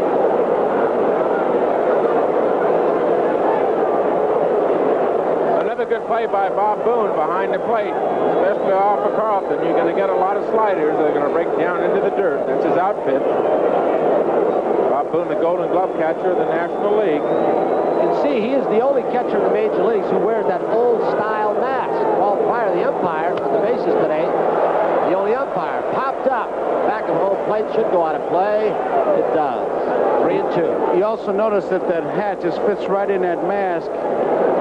And it's the plastic cap. It's made just for catching. You don't wear it when you're hitting. Booney's got as much protection for his head that he can get. It's just that that little flap isn't there, much like you see on the umpire hanging down there. I always wanted that, never got it. I wanted to put steel plates in the toes of my shoes. It wasn't going to hurt my speed. I ran like Luciano. I wanted shoes like him. 3 balls, 2 strikes, 1 out. Phillies lead 2-0. Aikens, did he get him? He did. He really broke off a hard slider on a 3-2 count. That'll show you the confidence that Carlton has in that slider when he's going right with it, Tom. Well, we talked about it before, Tony. It's his money pitch. And the second time tonight, he's gotten to 3-2, and he's gone with it. He gets behind you throw his slider. He's got tremendous control with it. He knows he can get it in the strike zone. Aikens, a fastball hitter, probably sitting on the fastball. There's Jim Fry in the Royal dugout. And Carlton simply throws the slider for his 6th strikeout. John Wathan, he grounded into a double play in the 2nd. Carlton now has 6 strikeouts, as Tom said. 1 strike. There's a breaking ball that comes around the outside part of the plate and just catches it. 1 strike to Wathan.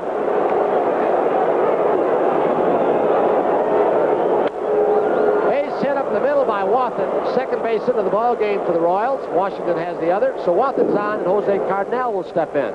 We've talked a little bit about that conditioning program that Carlton goes through. He has been a weightlifter since he was 14 years of age.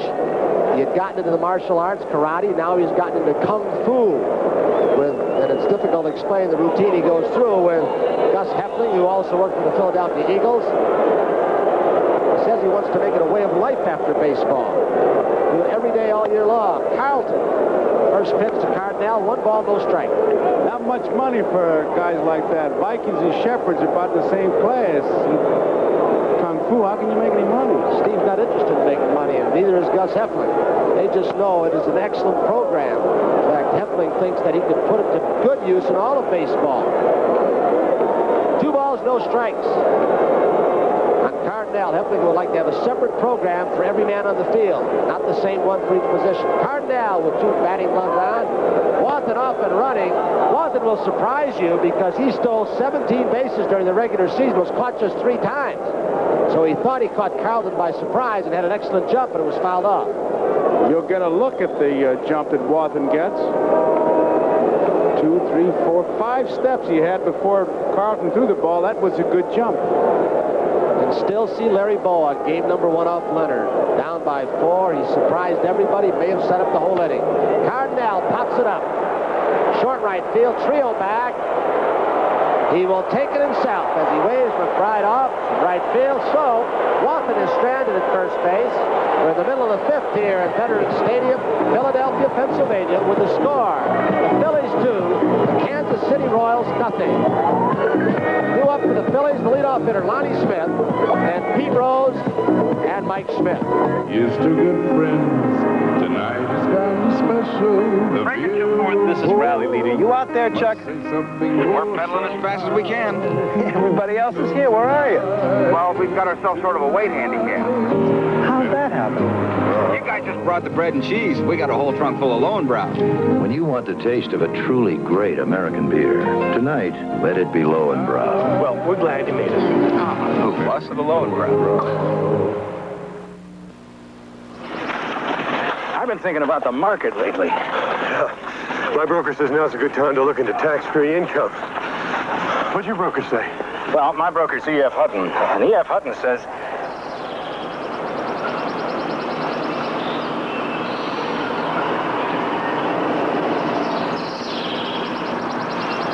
When E.F. Hutton talks, people listen.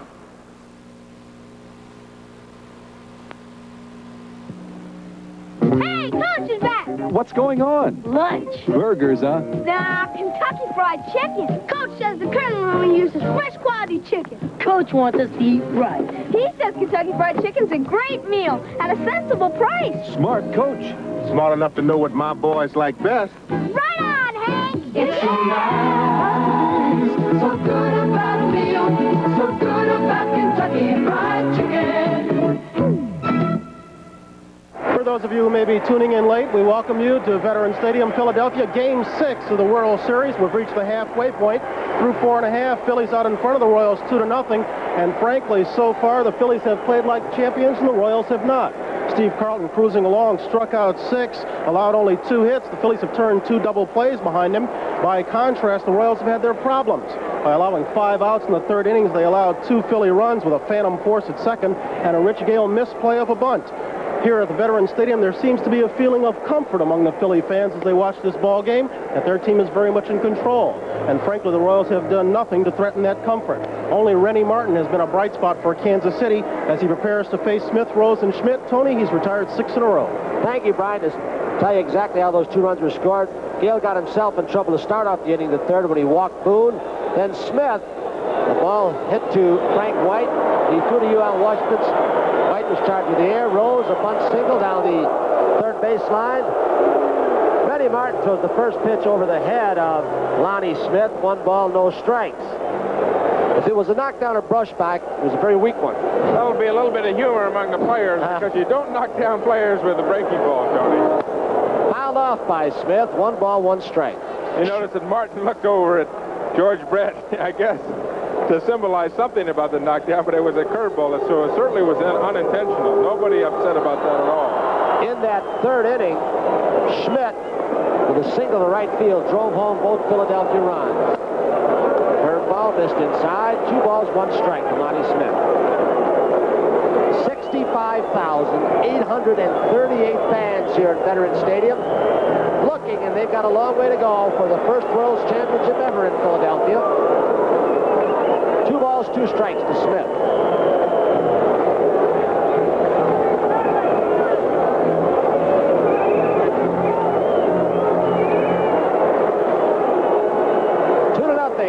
over Kansas City in the bottom of the fifth. Appeal played out to the first base umpire, Harry Wendelstad. He gives the safe sign, so the count will go 3-2. Looks like a breaking ball in the outside corner. Martin has an outstanding curveball, a very good slider to go along with it. 3-2. Could be a base hit, it is, and this is a bad man to have on if you're a Kansas City fan. Smith's going to keep on going. The throw in from Amos Otis, and Lonnie Smith showed that speed close to Willie Wilson. He took a single and made it into a double, and here the fans are stirred up again. He sent it right back up the middle. It looked like a pretty good pitch. He didn't hesitate as he got to first base. Bot stumbled again, but it's an easy two-base hit for him.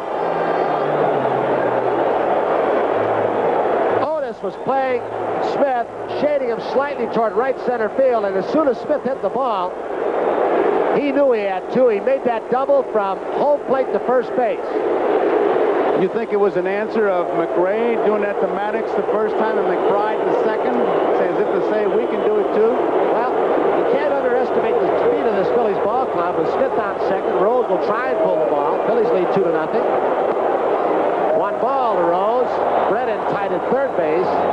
So is Akins at first. There's your score. Brett, the third baseman. Royals bullpen starts going once again. Too low. Nice stop by Wofford. Rose goes 2 balls and no strikes on Rennie Martin. That's Smith, lower left-hand corner of the screen. Pete single to left, check swing in the first, giving a single on the bunt down to third base. Paul Splitarm, the left-hander warming up. Marty Patton, the right-hander. The big question is, Splitarm, the third best pitcher on this staff, where has he been?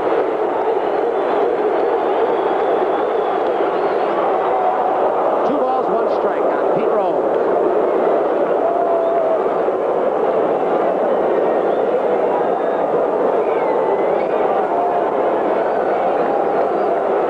Of course, in this situation is to pull the ball on the ground to the right side, get Lonnie Smith over to third. Mike Smith will be up. He hits it to left center field. Amos Otis back. The Lonnie Smith will tag and try for third. Here he comes with that great speed. So Rose didn't pull the ball, but Lonnie Smith's great speed. Otis got the ball in quickly. But he made it to third base. The man coming up right now with 7 RBIs in this series is Mike Schmidt.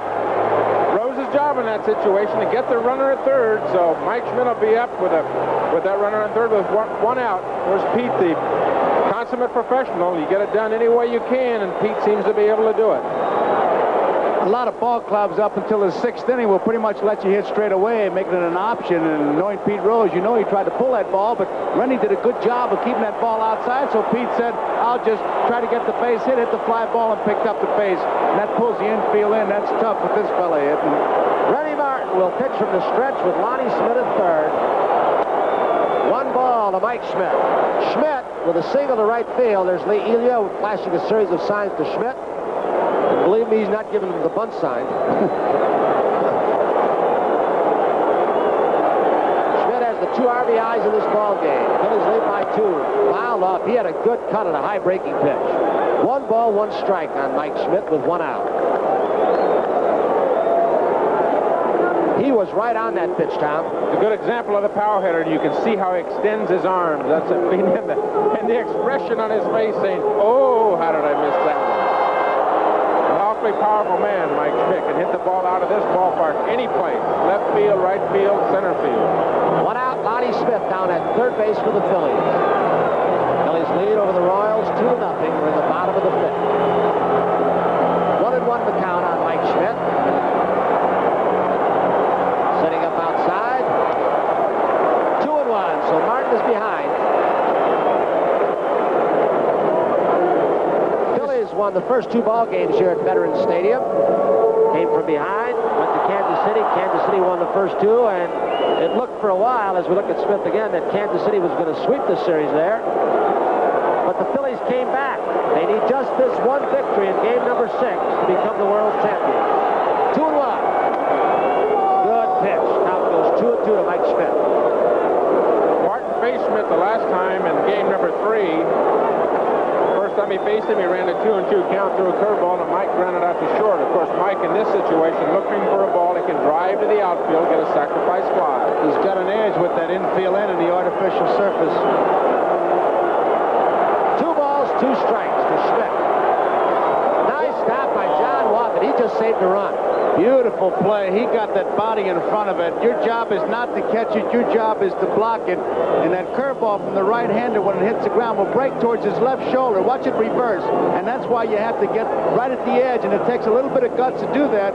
And it takes practice because you think the ball's scooting by you. But it breaks back towards you. And he really blocked that ball nicely. Nice play. Boone has been doing it the entire series. And now Wathan comes up with a great play. 3 balls, 2 strikes, 1 out. Phillies lead 2-0. Schmidt at bat. Way outside, he walked.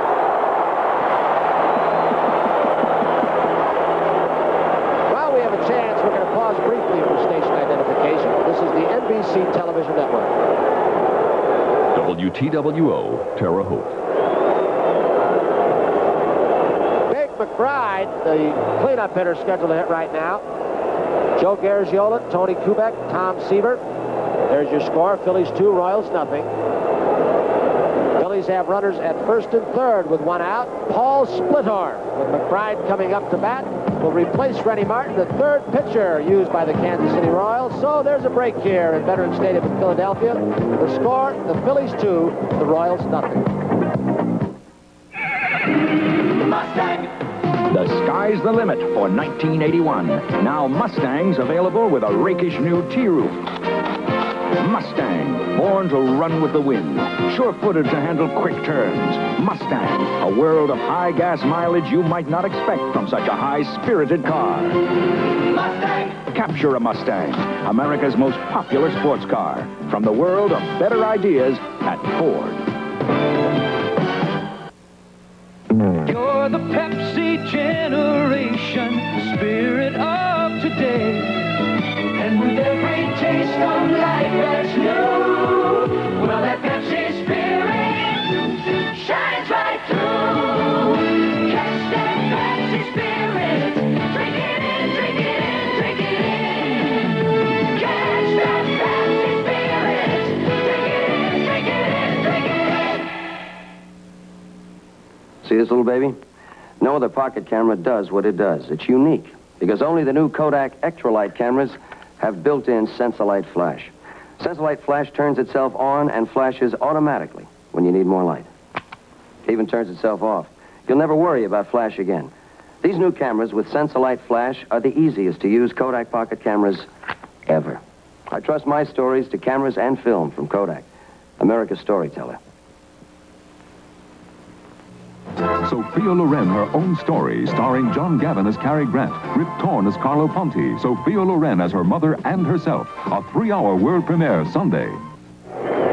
We're here at Veterans Stadium for Game 6. Phillies are out in front 2-0, and while Splittorff completes his warm-up pitches, gives us a chance to offer a good wish to our technical director, Horace Ruiz, now working his 15th World Series for NBC. Horace has been a part of NBC for 30 years and one of the many great people who help us do the best job in all of baseball. Tony, Joe? Horacio, we're going to miss you, pal. First and third for the Phillies. McBride facing Splittorff, his first appearance in this World Series. Fouled on a play by McBride. 1 strike. There's 1 out. Splittorff behind Leonard Gura had the most innings pitched on this ball club, and yet he wasn't used until this point. There are your runners. Smith at third, Schmidt at first. 1 strike on McBride. Missed outside, 1-1. I guess you come into World Series, Tom, you've got to have some kind of master plan, if that's the proper terminology, for your pitching through a series. But you go into a series like this, and you're afraid to pitch or start your 3rd best pitcher. I'm not so sure that's a wise thing to do, but that's what's happened. He blew it by McBride up tight. 1 ball, 2 strikes. And you know, Tony, Splittorff has pitched extremely well coming down the stretch. At the All-Star break, he was 5-6. Had some back problems during the season, but he ended up 14-11. His innings pitch and hit ratio was not good, but he was a very good pitcher for this ball club down the stretch. More more than a little bit miffed about not pitching. Way outside with a breaking pitch. 2 balls, 2 strikes. 1 out. Well, the scouting reports were turned in. Said to Jimmy Fry that Philadelphia is a right-handed power-hitting ball club. Take a chance with Gura. He's the style pitcher, might beat them, but they didn't think Splittorff could. And I think you put yourself in a hole when you think that before the series even begins. 2 balls, 2 strikes, 1 out. He broke his bat. They probably will not get 2. Smith scores. They do get a runner at first base as Schmidt goes to second, so McBride gets an RBI as Smith with that great speed scores.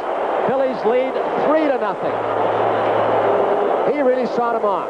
I don't think there's any way in the world you're going to get a double play out of Bake McBride unless it's a line drive that somebody catches in the air. A very tough situation to get out of and not give up a run first and third with McBride running, of course. Washington made a fine play at shortstop. Bake McBride gets down that baseline as good as anybody in the National League. Now it's the Bull, Greg Lazinski, who struck out and lined to Brett at third with Schmidt at second base. Breaking ball too low, 1-0. That's a run actually the Phillies manufactured on great speed by Lonnie Smith. He stretched the double. He went to third on Pete Rose's fly ball and just scores on the ground ball. 1 ball to the Bull with 2 outs. 1 ball, 1 strike. Phillies lead 2-0 in the bottom of the 5th. Mike Schmidt at second. He has 2 runs batted into this ballpark. Chopper, the chant of "Let's go Bull." UL Washington throws him out. 6-3 if you're scoring, but the Phillies come up with another run. So the score here, after 5 in Philadelphia, the Phillies 3, the Kansas City Royals nothing. Due up for the Royals, number 9 hitter Frank White, then Willie Wilson and UL Washington. 1, 2, 3, 4, 5. Trouble spots like these are what separate Gillette Atra from all ordinary razors. The reason? The Atra pivot. It keeps the blades at a perfect shaving angle, giving you a better shave than any razor that can't pivot. 1, 2, 3, 4, 5. How many more reasons do you need? Gillette Atra. The pivot makes it better. Gillette, when it comes to shaving, we give you the edge. Could we see the McCulloch 610 chainsaw? But you're beavers. Oh, it's not for us. It's a birthday present for our dad. He just doesn't have the bite he used to. Well, the 610 sure has power to spare. Come on around back, boys. Gosh, it starts faster than Dad, too. Well, that's the electronic ignition. Gee. And it's got anti-vibration for smooth cutting. Gee whiz. What's that? The chain brake for safety. Wow. Any more questions? Yeah. Can it sing Happy Birthday? Take it easy, Barney.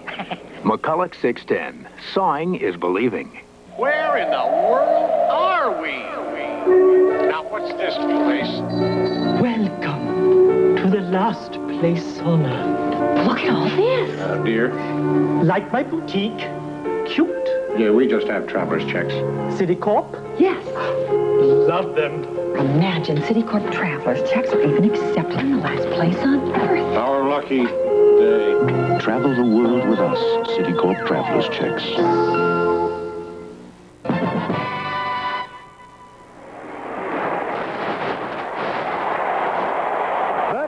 I'm Merle Hartman, Riley Carpenter, the president of Phillies. Your family has owned this ball club for, well, a lot of years, since 1945. And now we're down to this final week. What's it been like in Philadelphia this week? Well, it's been a hectic week, Merle. Of course, we spent a good bit of time in Kansas City early on. We're very pleased, and obviously this is the greatest moment that the Phillies franchise has had since my family owned it. And this franchise has been going 97 years. Back to the booth. All right, thank you, Mr. Carpenter. Merle. Frank White pops up to Larry Bowa. Man coming up, Willie Wilson, has struck out 11 times in this World Series. It has been written many times about him that he is not carrying his load. He's disappointed it's been said of him. Yeah, I think it's unfair because we're a team. We're not just one person. Of course, I'm a great part of this team, but I don't feel that I'm the one that's going to make us win or make us lose. I'm the one that's having a part of making us win or lose. And when you have guys like Hal McRae, George Brett, Amos Otis, those guys drive-in runs, you can't say I'm not getting on base is going to make us win or lose. It's just unfair pressure put on me. He is going to be a great ball player. He has already a good defensive player. He just was thrown out by Carlton when he jumped on the first pitch, as Frank White did, bunted back, and Carlton threw him out by about a step. So Carlton has 2 very quick outs in the top of the 6th. Carlton with a 3-0 lead. Through 5 innings, Carlton had struck out 6, walked 2. Now it's UL Washington. Just 2 base hits of Carlton. UL Washington, infield single. Watson a single up the middle. Steve Carlton this year will receive his 3rd Cy Young Award. 1 strike for Washington. And I got to believe Carlton, with innings like this, if he gets out with just 4 or 5 pitches, it's going to help him in the 8th and the 9th.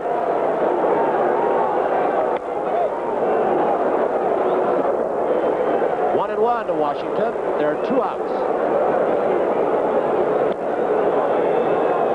Phillies have won 3 ball games. Royals won the first 2 at Kansas City. 1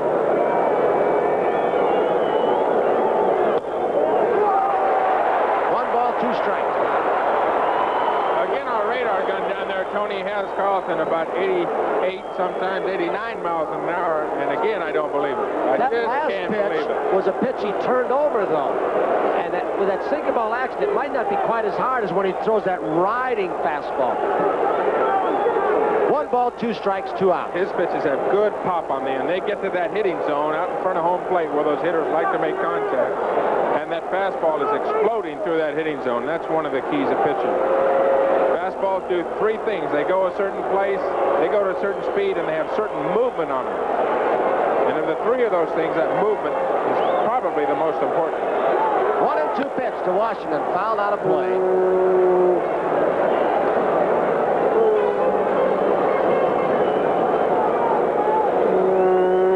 One ball, 2 strikes, 2 outs.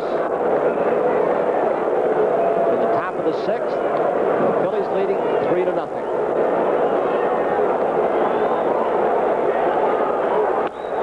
Good, looked like a breaking ball, Tom, to get strikeout number 7. Steve Carlton just getting UL Washington. So, in the middle of the 6th, the score, the Phillies 3, Kansas City nothing. It'll be Maddox Trio. If you live in the city where car exhausts are a problem and you got 10,000 miles from our old air filter, you'll get 15,000 from the Fram Extra Light. If you live in the country where dirt roads are a problem, you'll get, say, 7,500 miles instead of 5,000. That's because the Fram Extra Life has this extra outer filter that helps keep the inner filter clean. You get 50% more mileage than our old single Fram filter at no extra cost. So if you live in the desert where sand is a problem,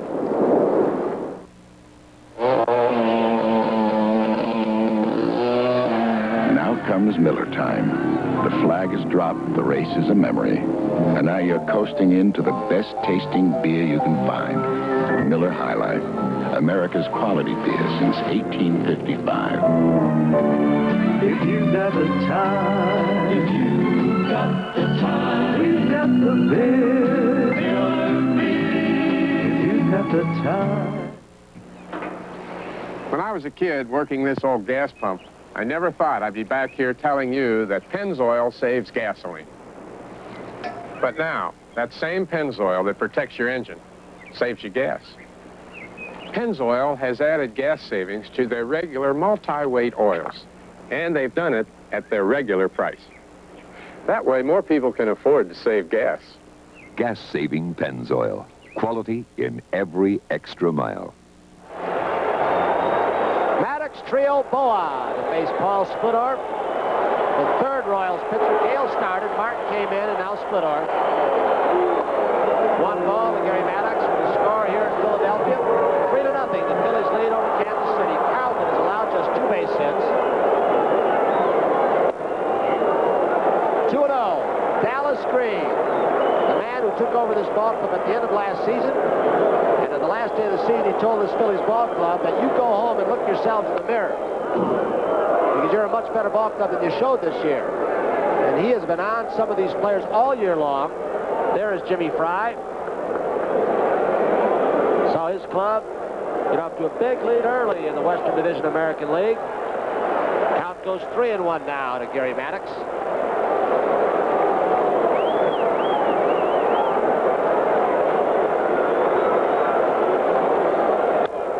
Line drive base hit on a 3-1 pitch, so Maddox is on with good speed down at first base, and Tree will be the hitter. See now in the 6th inning if Dallas Green will... Virtually every time the Kansas City Royals have been behind, Tony, through this series, Paul Moscow keeping the charts over here, there's only about 2 times when they've been behind in the count that they've thrown something other than the fastball. There you see Brett trying to get the line drive by Maddox, but Maddox ahead in the count 3-1. He simply got a fastball and ripped it to left field. Dallas Green has some options. He may try and pad that lead, have Trio bunt. Trio, good bat control, hits the opposite way. Brett is creeping in. He's hit and running. Maddox was off and going, and Trio fouled it off.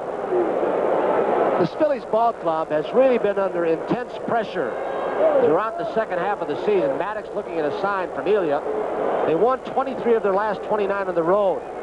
They had to go up to Montreal on the last weekend and win 2 of 3 on the road, and they did. They had 5 tough championship series games against the Houston Astros. They've come from behind in these series ball games. 1 strike. Split arm throws over. Maddox back easily. Trio the hitter. Phil's lead 3-0. Bottom of the 6th. Ground ball should be 2. Split arm. UL Washington. Over to Akins, and UL that time really made sure he stepped on the bag. They complete the double play, so there are 2 outs, and Bo will be the hitter. A good example of the experienced pitcher and the rookie, Rich Gale, the other day, got the ball back to the mound, didn't know where he was going. There's Paul Splittorff, a 34-year-old veteran. He gets the ball, turns right around and fires a strike to second base. UL Washington, of course, turns it into an easy double play for the Royals. Boa now will bat from the right side off Splittorff. Chop foul. Boa, starting his 7th double play in this ball game, broke Phil Rizzuto's record.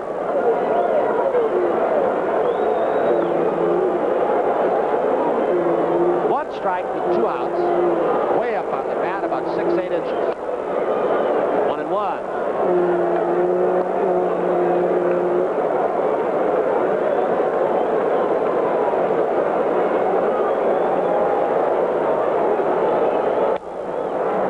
Two balls, 1 strike to Boa. Bills with 3 runs on 6 hits, not committed an error. Kansas City, no runs, 2 hits. They've committed 1 costly error. That by White when he pulled UL Washington off the bag. Good fastball by Splittorff, 2-2.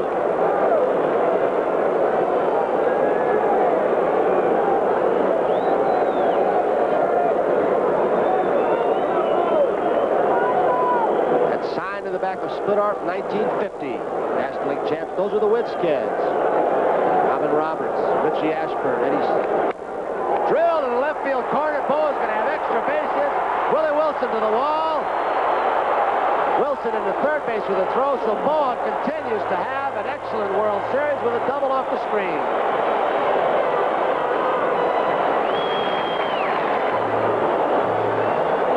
Larry Bose had an outstanding World Series so far. Coming into today, he was 8 for 20 on a 2-2 count. He got a high breaking ball, and that's a pitch that a good professional hitter won't miss. If you throw it up there in his eyes, he's going to hit it hard somewhere. Willie Wilson did a good job of getting back there, getting that ball back in there because he was playing very shallow, and you could see that Bo had made up his mind. He was at least going for the double and a possible triple. Wilson plays it well and gets it back in. So now it'll be Bob Boone stepping in with 2 outs and Bo at second base. Phillies leading 3-0.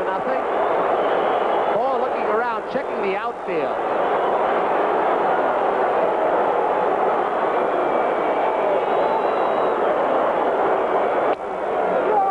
Strike to Boone.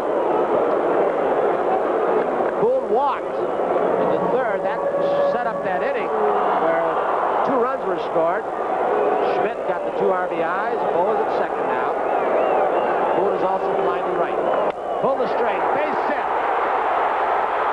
Bo will score. It is now 4-0. RBI for Boone.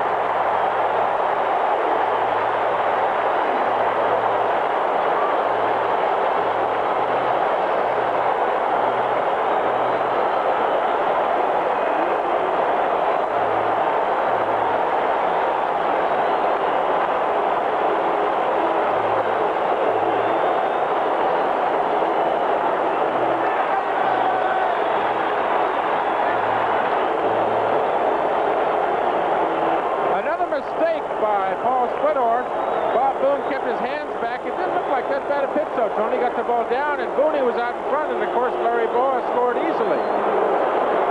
I don't think he snapped it off, Tom. He seemed to roll that curveball. It was a flat curveball, and the only danger here is Boa hurting somebody one of those high fives. Watch him. The reaction. He is just banging on everybody. Jimmy Fry, who is going to have to come from behind with his Royals in this ball game if they are to get their first World Championship, and if they win today, they would still have to win tomorrow. Ruthven is scheduled to pitch if we go to Game 7. The fans in this ballpark, and they've got a little ways to go yet as we're only in the 6th, are beginning to smell their first World Championship. With Carlton on the mound, and that is your score, Carlton has pitched a very strong ball game, has allowed just 2 base hits. Steve Carlton, looking for his second World Series win in 1980. He won the second ball game. He has a 4-0 lead. Now it's Boone at first. Smith, he's been on base twice. He's the hitter. 1 ball to Lonnie Smith.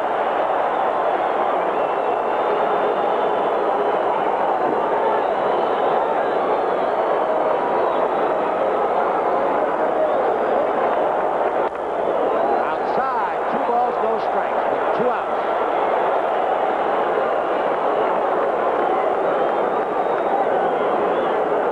Dallas Green, who came out of the front office, is not certain whether he will come back next year. Fouled out a play by Smith on a 2-0 pitch. 2-1 now.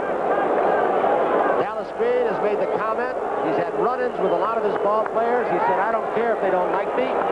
Some of these guys have got to learn how to play and win.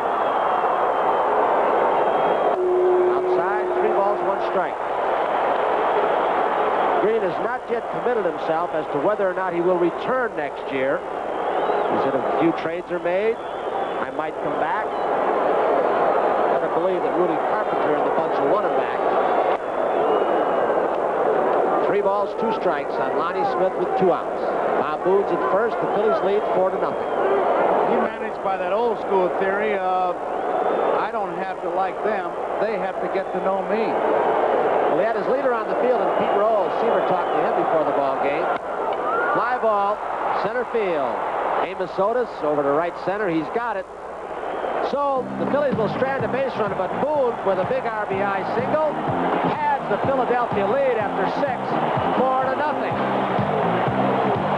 But the Royals in the 7th will send up George Brett, then Hal McRae, and Amos Otis. We'll be back after these messages from your local station. Sylvester Stallone is back in the ring again. Now, me, myself, I'm a rough and nervy guy. He's a hustler after fast money and fast women in Paradise Alley, a TV premiere Thursday. WTWO, Terre Haute. John Myers takes the time to be a good congressman. He's honest. Those he serves trust his judgment. John Myers is responsive. He listens. He cares about our views. John Myers is a leader. He proposed tax reform, a balanced budget, and a strong national defense long before they were popular things to do. Vote for John Myers. Honest, responsive, a leader for the 80s. I wouldn't miss voting for John. With election time near and many groups and organizations are supporting different candidates and platforms, I'd like to present you with some price-winning ideas from the Oldsmobile Party. Our candidates are the 1981 Olds 98 Regency, the Delta 88, the Cutlass, and the front-wheel drive Omega. The Oldsmobile platform represents economy, comfort, and elegance. And with every new car sold, we'll give you a free oil change as long as you own your car. That's one campaign promise that won't be broken. Join the Bowen Oldsmobile Party, where we have a car built for you. Joe Garagiola with Tony Kupek and Tom Severs. We go to the 7th inning. 4-0. The Phillies are leading. 4 runs, 8 hits, no errors. Royals, no runs, 2 hits, and 1 error.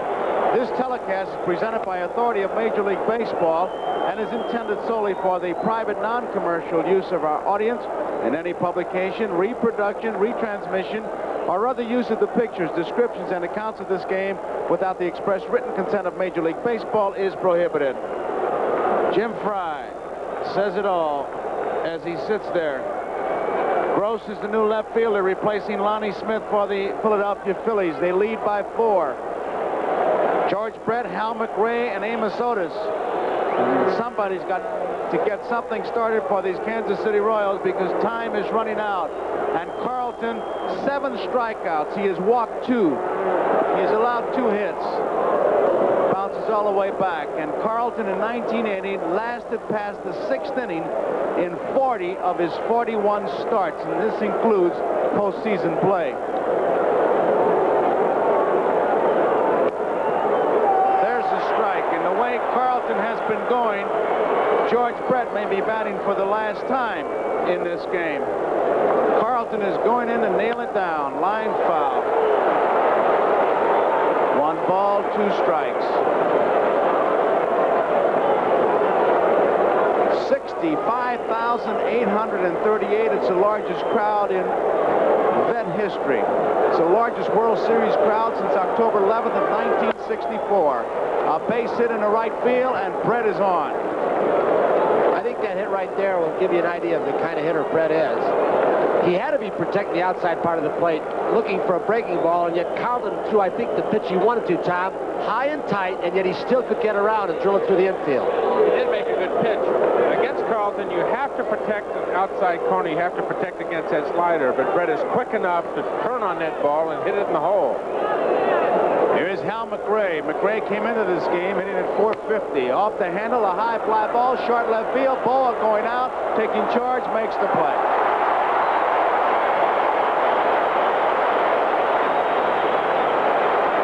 One out. Brett and Wendelstedt visiting as Amos Otis comes to the plate. Otis walked in the 2nd. He struck out in the 5th.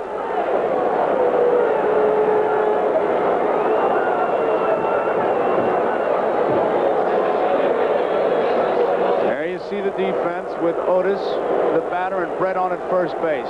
We are in the 7th. It's 4-0 Philadelphia leading. Game 6. Phillies lead in games 3-2.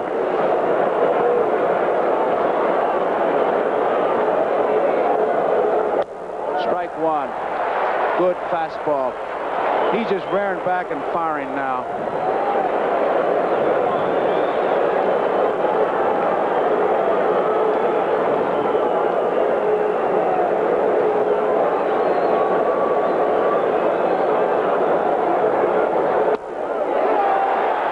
Strike 2, good fastball.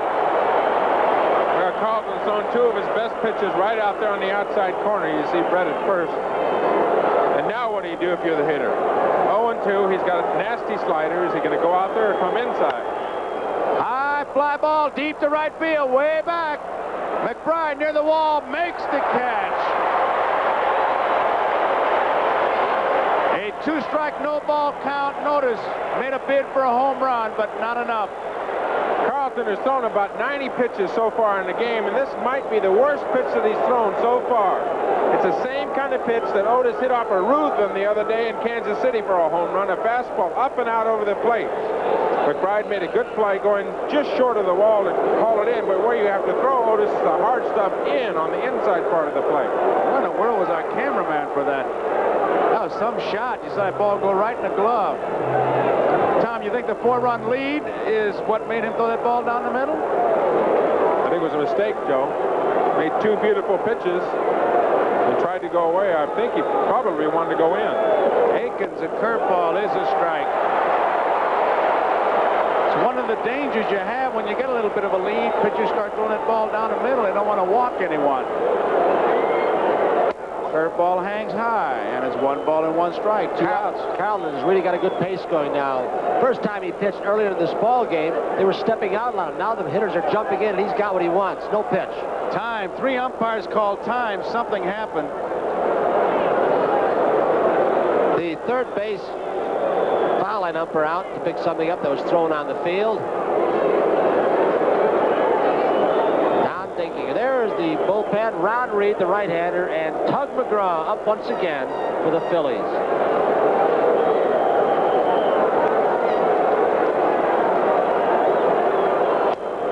Misses. 2 balls, 1 strike. There are 2 outs. Brett is on at first.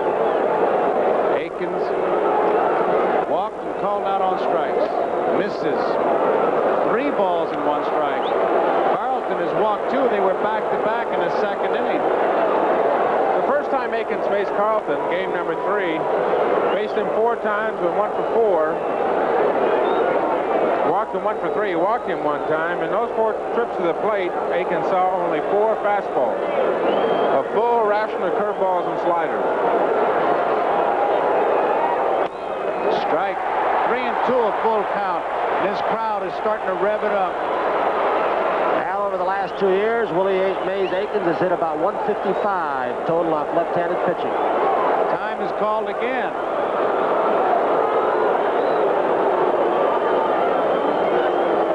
Willie Aikens, no controversy where he's standing tonight for some reason. He's just getting in there and ready to hit, and here we go. Brett was running, of course, and Aikens fouls it off. 4-0. We're in the 7th inning. Trio, the second baseman, is playing Willie Mays Aikens in short right field. Aikens, of course, does not run well. Look at where Trio is. Doesn't run well, but that is also how much confidence Trio has in that great throwing arm he's got. Carlton had to throw to first base. Rose playing behind Brett. Had to avoid the balk. Tapped. Carlton will have to make the play. He does. So the Royals go down in the 7th inning. We go to the bottom half of the 7th inning, and the crowd is starting to work themselves up. Bottom of the 7th, it is Philadelphia 4, Kansas City nothing. And due up for the Phillies, it'll be Pete Rose, Mike Schmidt, and Mick McBride. Before a game ends, that's the mounted police who are here for after the game, should the Phillies wrap it up. We had the privilege of having lunch with the mayor of Philadelphia today in a great little Italian restaurant in South Philadelphia, and he said that they're just going to have all kinds of precautions in hopes that if they do clinch it, it'll be a show of happiness and exuberance rather than violence and vandalism. It's been a long time. The Philadelphia Phillies have never won a World Series. Pretty apparent the Philadelphia Athletics won many with the great players they had, but these Phillies fans are ready, and the mayor and the people, the disc jockeys, the television people have really done a great job today telling the fans, hey, have fun, but let's not have any vandalism. Let's enjoy this. It's a great moment, but they still have to clinch it. We're in the bottom of the 7th. They're leading by 4. And it's ball 1.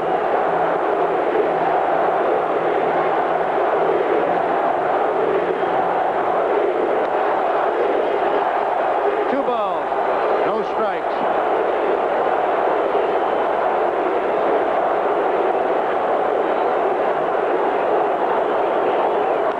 Foul back.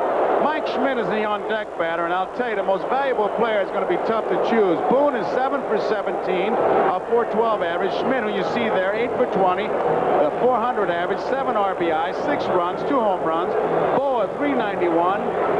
He set a double play record. I tell you, it's going to be tough. Foul back. 2 balls, 2 strikes. You better start thinking about it, guys. We got to vote. Well, I haven't quite counted Kansas City out yet. I haven't either. I know you hadn't either. So I'm not even thinking voting for him. We just got one up here, but not yet. George Brett knocks it down. Can't make the play. Base hit.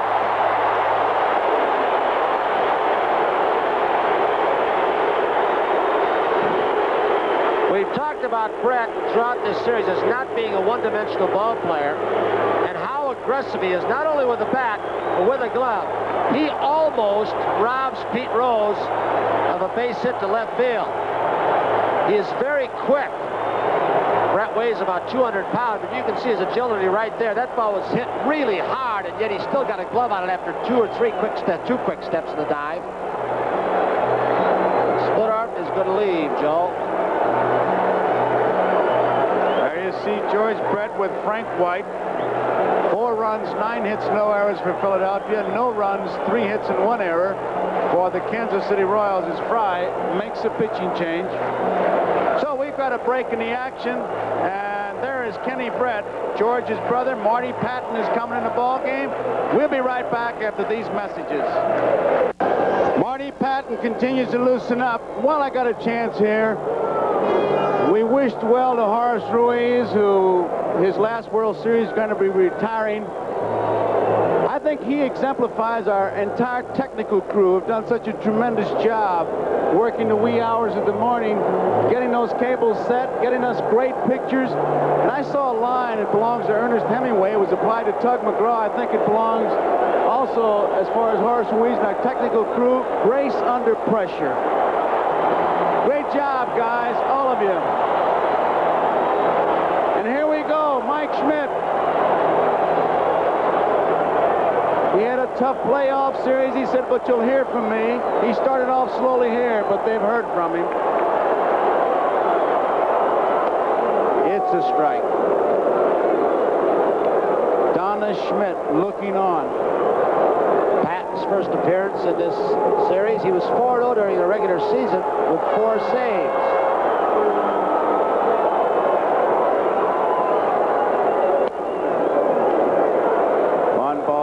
Strike on at first base. Pete Rose, nobody out. 7th inning.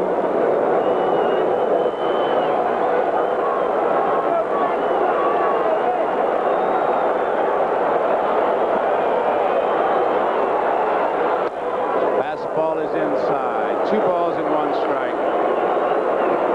Patton's nickname is Bulldog. One of the nicknames, of course, that you can acquire around a clubhouse, as you well know, Tony. Bulldog, he's a real battler. The senior member of the Kansas City staff, 37 years old, 5'10", 180, and he is a real competitor. He's got a pretty good slider at times. There goes Rose.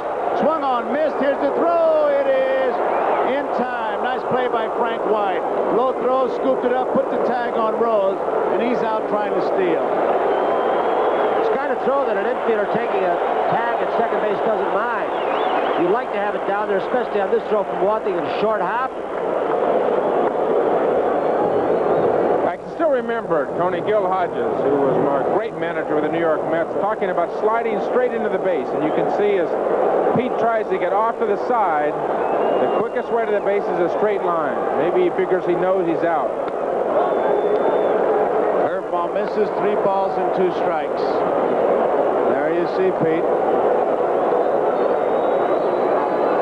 I don't know if he was talking to a player or to us.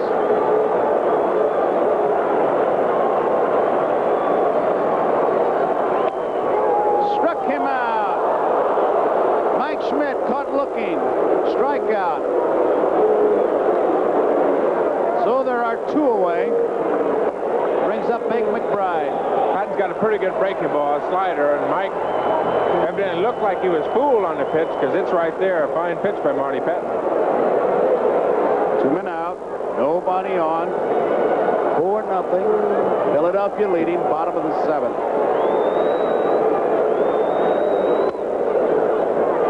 Ball 1. McBride lined out, fouled at the first baseman, bounced out, drove in a run in the 5th.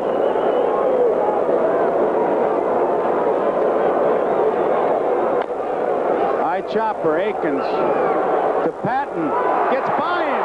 Big McBride trying to avoid the collision, falls down. Big McBride. Patton almost didn't get over in time, and then he tried to cut across the bag. Akins let him a little bit too much time, made him extend himself, but this will give you an idea of Big McBride's speed.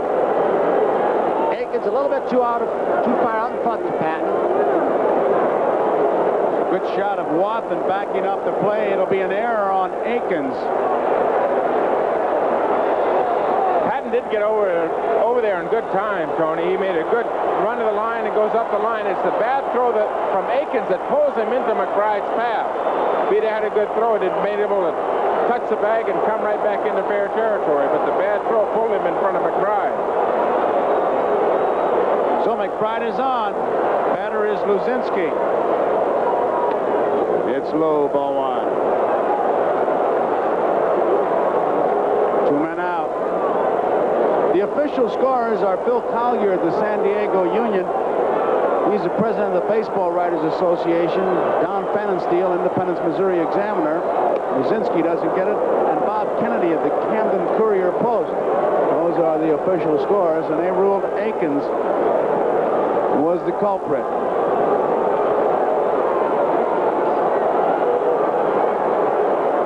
One ball, one strike. Did he go around? Yes, he did. And it's strike two. Some of the errors in this series by Kansas City and mental mistakes as we look at this breaking pitch from Patton. And a stop by Watson.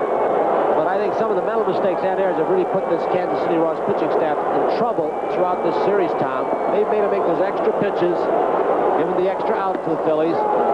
Strikeout. Luzinski is out on strike, so that ends the inning. And there is Gene Luzinski looking on, and much like Donna Schmidt, frustrated. That ends the seventh inning. The score at the end of 7 complete innings is Philadelphia 4 and Kansas City nothing. And due up for the Kansas City Royals in the 8th inning, trailing by 4. It'll be John Watson, Jose Cardinal, and Frank White. Okay. John Watson, Jose Cardinal, and Frank White. We are in the 8th inning. Philadelphia 4, Kansas City nothing. Carlton has struck out 7. He has walked 2. He has allowed 3 hits.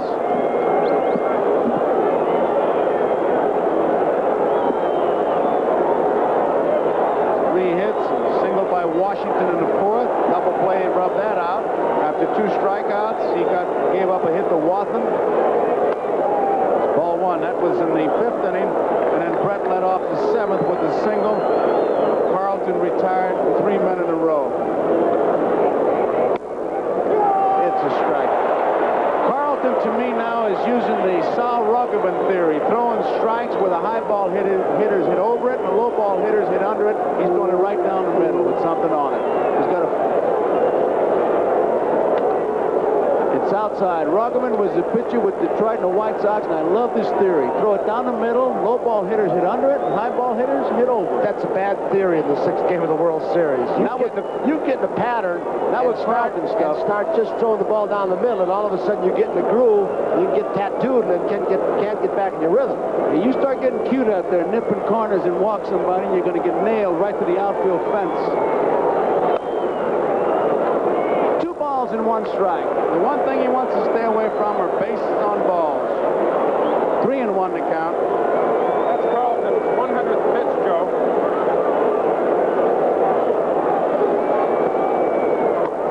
There's a strike. Take it all the way. Watson went up, looked at Gordon McKenzie. He gave him the sign, take at least 1 strike. 3-1. He gave him the take sign again. You got to get somebody on. You can't go wailing away and hope to get a base hit. Not the way this man's throwing.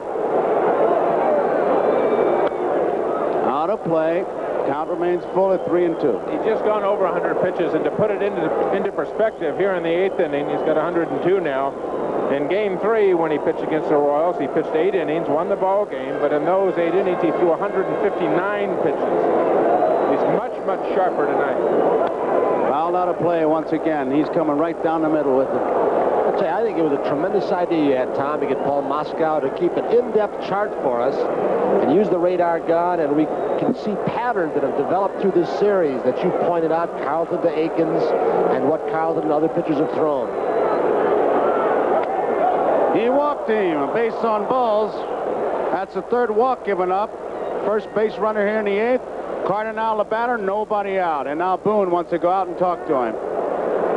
Keep in mind that it was McCarver who was always Carlton's catcher. He was his private catcher. In fact, Timmy used to make jokes saying, when we die, I'm going to be buried, as we look at McGraw in a bullpen, we're going to be buried 60 feet, 6 inches apart. He just caught every game, but Booney's come on, and he's done some job. 24-9, I got to believe it's quite a job.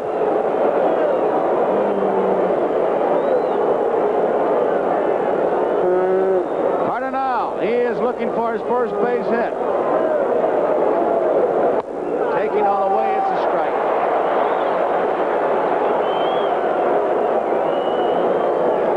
Cardinal, who came in that tough spot in Kansas City as a pinch hitter, and McGraw was able to strike him out to end the game.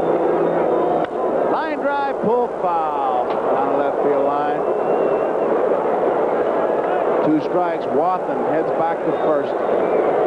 Cardinal 0 for 2 tonight, was 0 for 4 in game 3 against Carlton with 2 strikes out and also grounded into a double play. So Steve has given him nothing but fits in the 2 games that Jose has faced him. 1 ball, 2 strikes. Boone was ready to throw. Wathen is on at first. Trailing by 4. You wouldn't think he'd be gone, but both clubs have run whenever. Curveball misses. 2-2.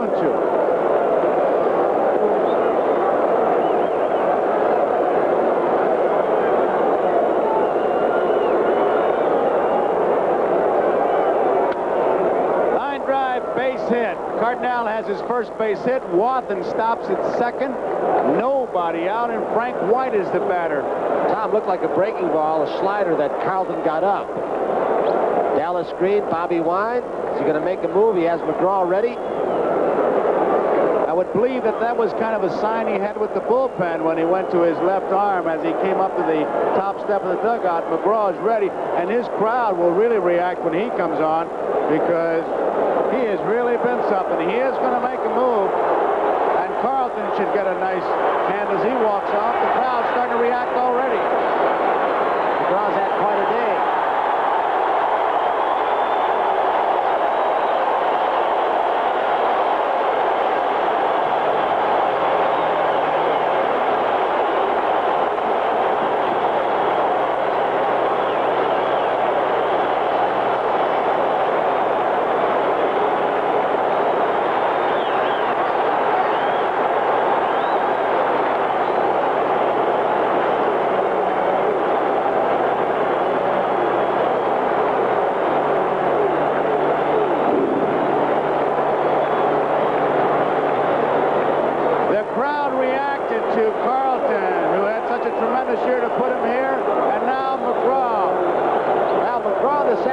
Started off by having a tugboat renamed after him. He christened it. There's your score, but McGraw, his 4th ball game. 1 win, 1 loss. Outstanding ERA this World Series, 1.59. I think amazingly, in 5 2/3 innings pitched, Tom, he's done what he did the last part of the season. Did it up in Montreal when he struck out 5 of 6 in a weekend game. He struck out 8. 5 2/3 innings. You go across and look at his numbers, Tony. You say, well, 5 2/3. He's got 6 walks. His control has been bad. Well, Tug is a guy that'll look at an inning and find his out men. He has outstanding control of all the pitches that he can throw. A tremendous competitor, and I firmly believe in my mind in Game 5 back in Kansas City, there was no way that he was going to let Amos Otis beat him in that ball game. He wanted to pitch to Jose Cardinal for the 3rd out of the inning.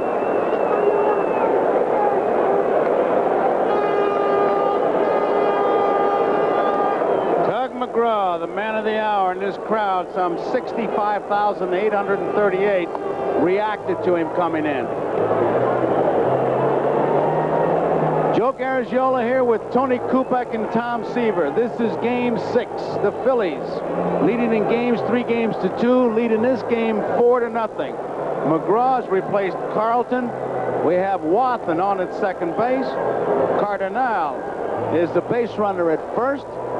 And due up for the Phillies, it'll be due up for Kansas City will be Frank White, Willie Wilson, and UL Washington. They've got to get it going. They've got to start here. Jim Fry.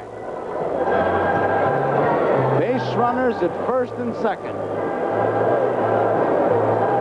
Joe, we've talked off and on during this World Series about scouting reports, and I think one of the most important places they come into play is setting up your defense. They've done an outstanding job, as we look at Brett, setting the Phillies defense, and there have been so many balls hit hard in the infield in the middle of the diamond that Boa and Trio have converted into double plays. The pitchers have really executed well, putting the ball where they are supposed to. Here we go. White, Wilson, Washington due up. Base runners at first and second. Nobody out.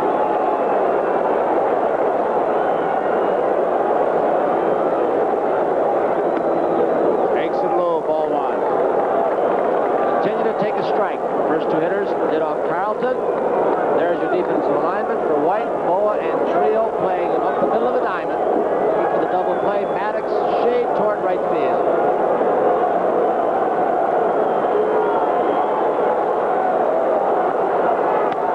It's popped up in foul territory. Rose.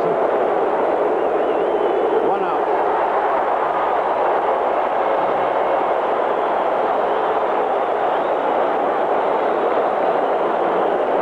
That brings up Willie Wilson as Rose hauls in the pop fly hit by Frank White. Wilson struck out in the first. He struck out in the third. Tried to beat out a bunt. Carlton got him in the sixth. They have just powered the ball by Willie Wilson. As we pointed out, he has struck out 11 times. He is just a kid. He admitted before the game the pressure is really on him. He's tried too hard. He's been strangling that bat, and they've just been blowing the ball by him. Ball one. He's a kid who got 230 hits during the regular season. The second was Walker in second. Cardinelli put the second man in baseball history to get 100 hits from each side. Gary Templeton last year, this year Wilson. Screwball is high. 2 balls and no strikes. The on-deck man is UL Washington, followed by George Brett. 4-0. The Phillies are leading. We are in the 8th. Strike. 2 balls, 1 strike.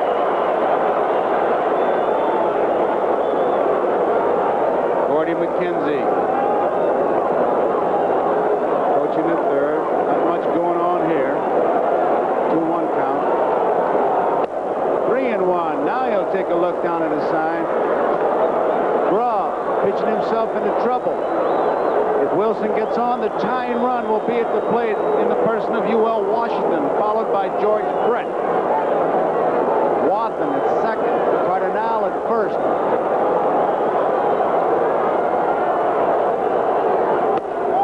Walked him, bases loaded, tying runs at the plate.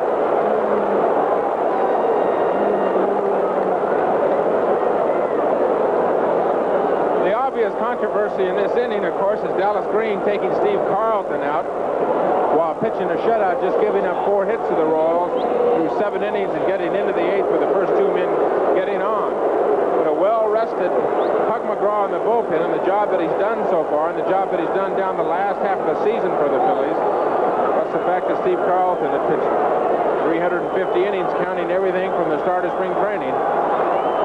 UL Washington singled in the 4th, struck out in the 1st, struck out in the 6th. Strike 1. The on-deck batters, we look at the base runners. Wathan at 3rd, Cardinal at 2nd.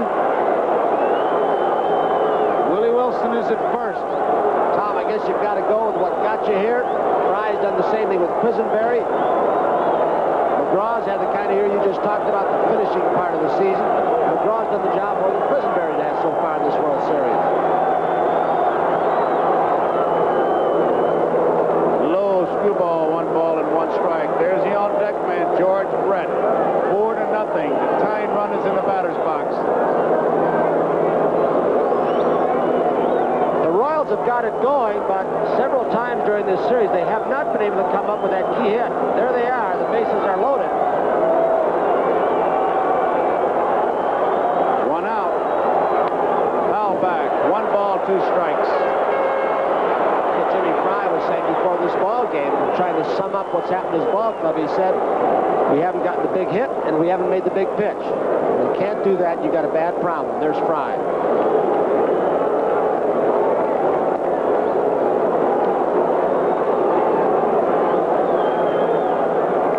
Philly bullpen continues to throw.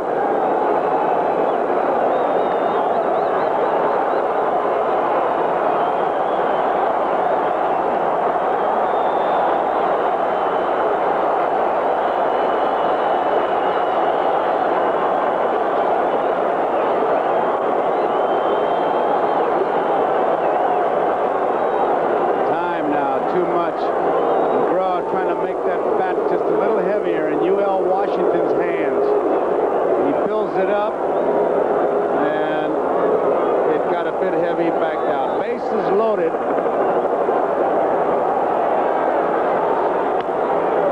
Left center field, Maddox taking charge, tagging up Watson. He's going to try to score. He will. It's 4-1 as the throw goes into third. Sacrifice fly.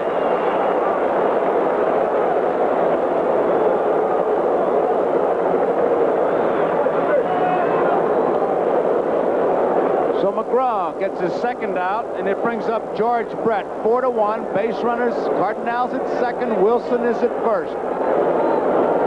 This will be an interesting confrontation because in Game 5, in the 7th and the 9th inning, McGraw struck Brett out both times with fastballs high and away. Brett in this situation looks inside for one pitch or so, a ball he can pull. I doubt if he's going to have to take side. The other guys have. He's the time run in the batter's box. He'll be swinging from the time he's thinking it to the time he left the bench. Strike one. He's a one-man. They want it up there in the spot. Here's the spot, and here's the man. He hit the dramatic home run against Rich Gossage in that championship series deep in the upper deck, which won it for them.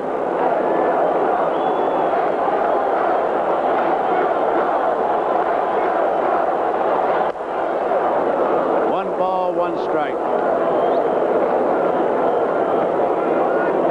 Cardinal at second base. Wilson at first.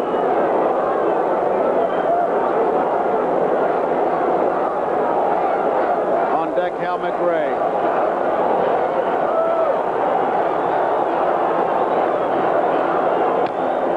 Foul ball. 1 ball, 2 strikes, 2 outs.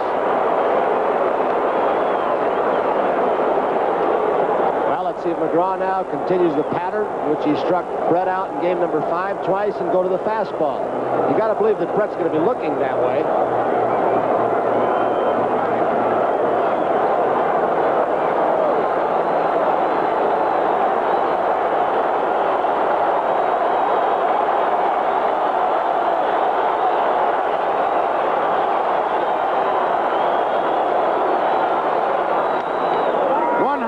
Trio gets it. Rose covering. Safe. Safe. He was off the bag. Bases are loaded.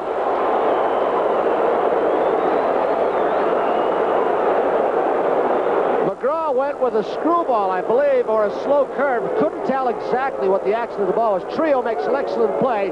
McGraw, well, he was coming over in time. Then Pete cut in front of him, and he just missed the bag. If Pete had gotten out of the way of this ball, Tony, Tug McGraw, who we talked about the other day being an outstanding athlete, was right in position and would have beaten Brett to the bag.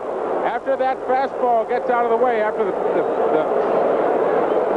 here's the pitch to Brett, the breaking ball that he hits. After Pete goes after the ball and gets away from the bag, it's the pitcher's job to get over there. And I believe Tug would have made that play had Pete not been in the way. He had the throw in front of him. Rose had his back to Trio. Here is Hal McRae now. 2 men out.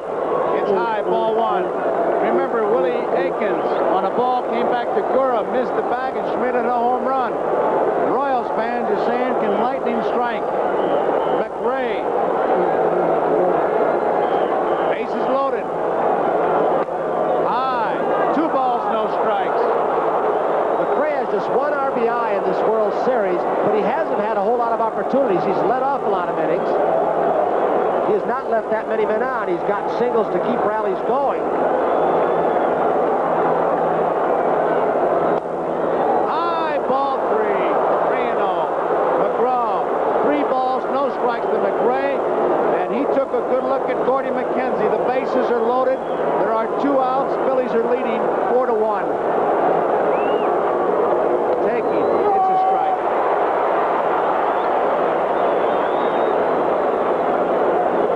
Now he's thinking what he can look for as we see the defense and the base runner.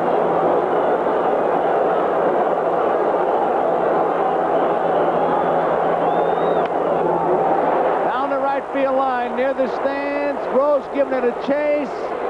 Out of play. 3 balls, 2 strikes, 2 outs.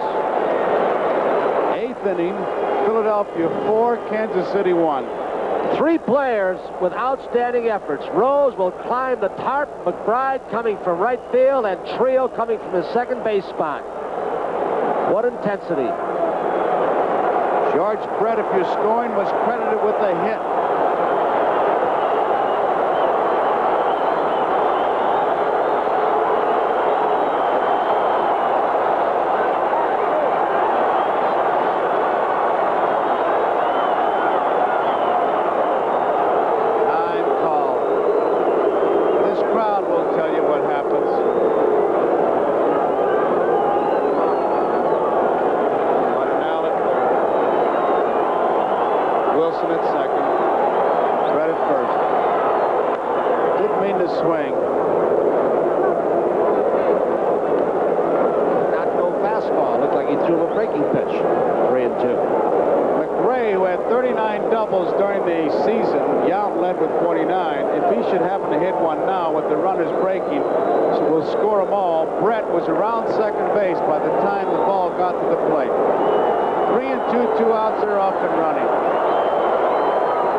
Situation, they name one or two men. Brett might be one, but that guy right there ranked very close to George Brett.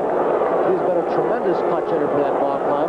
Not only the Royals, Tony, Dallas Green was quoted as saying he was the one man he didn't want to see up there in a game situation, McRae. And he's up there now. Bouncing ball, Trio, big hop, has it. Innings over.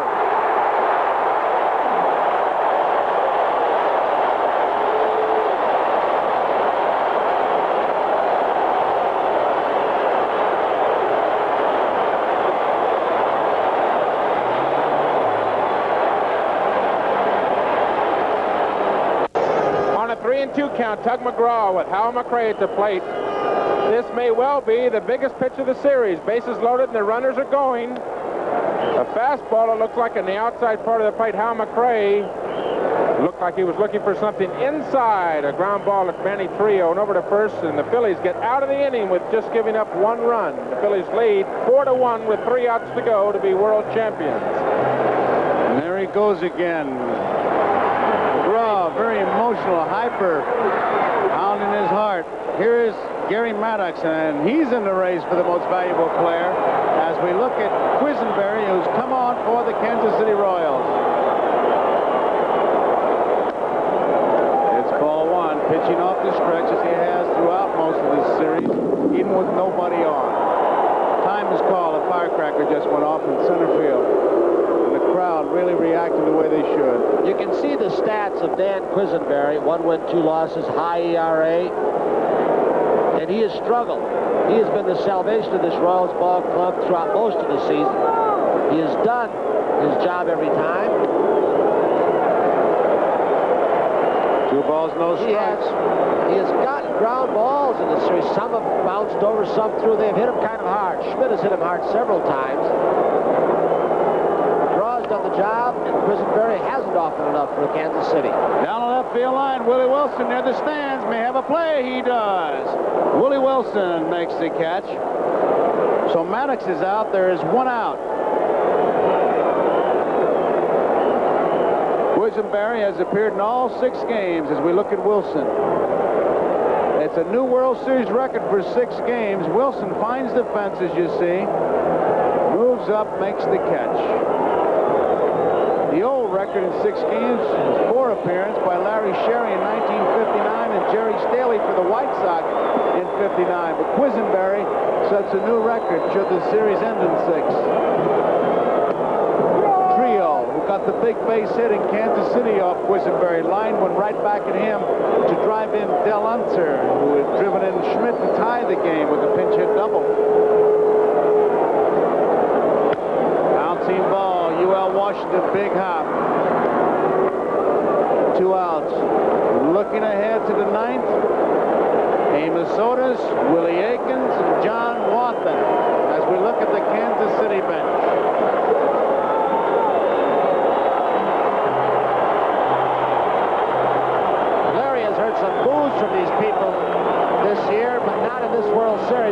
played with the bat and with the glove. And a key on a radio show he has, blasted Dallas Green late in the season. Fly ball, right field. Cardinal is there. 3 up, 3 down. We complete 8 innings, and now we go to the 9th. And the score, Philadelphia 4, Kansas City 1. Fans are on their feet. The Phillies have never won a World Series. Keep that in mind. And it'll be up to Tug McGraw to nail it down. And 2 up for Kansas City. It'll be Amos Otis, a hot hitter, Willie Aikens, a power hitter, and John Watson.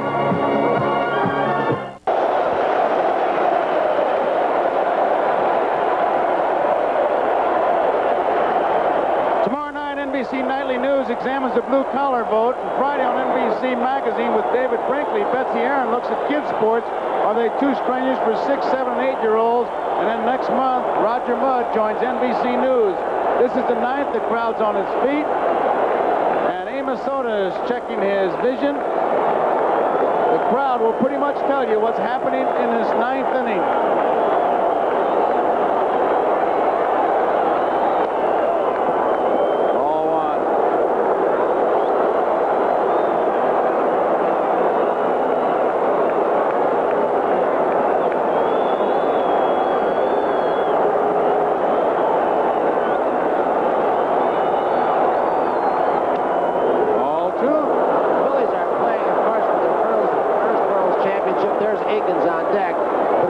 If the Phillies win this, and they look like they're going to this point, they will get $34,270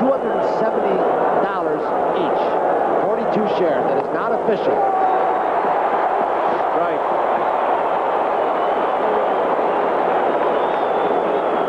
Two balls, one strike.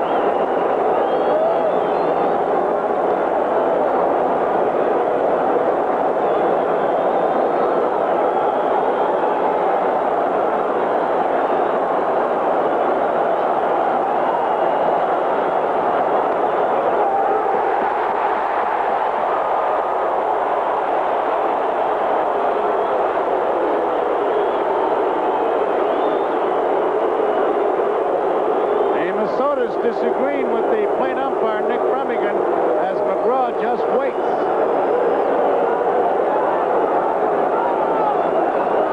2 balls, 2 strikes.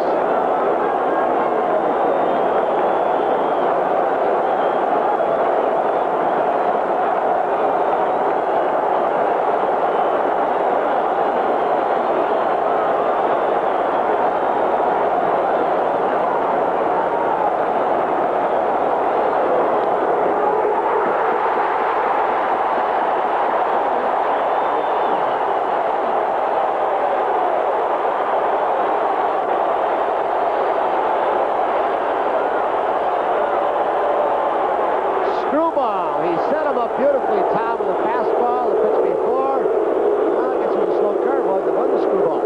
Looked like an off-speed breaking ball, Tony, but he had him set up beautifully. He really did. Tug, of course, has 4 or 5 pitches that he can use at any one time, and he's a master at using them when he's on. Willie Aikens, the batter. 1 out. Phillies 4, Kansas City 1, top of the 9th. Nobody on. City knows that McGraw got himself in trouble in game number 5 over in Kansas City. A couple of base-on balls, got himself in trouble. And this is they're looking for a place to get their foot in the door, and this is what they want.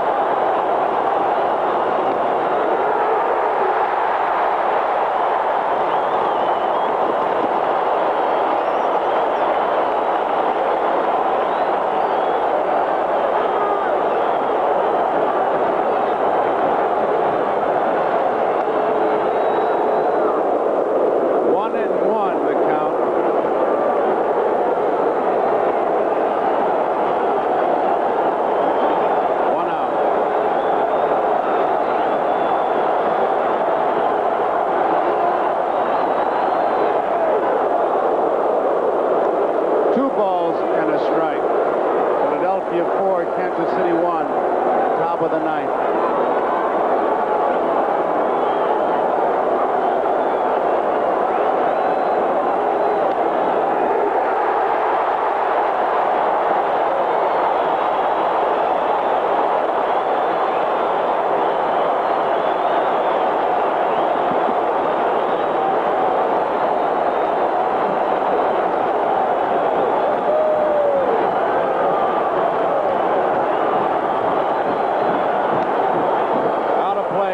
remains at 2-2.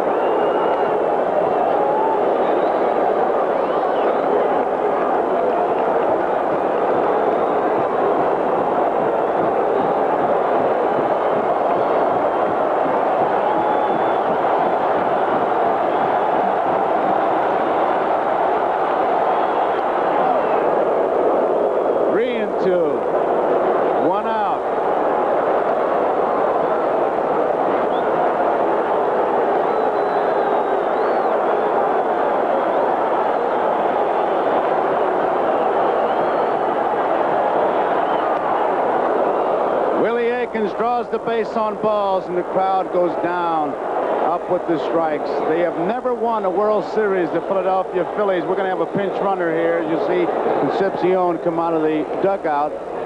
This town has been waiting for it a long time. We saw it all day today, all day yesterday.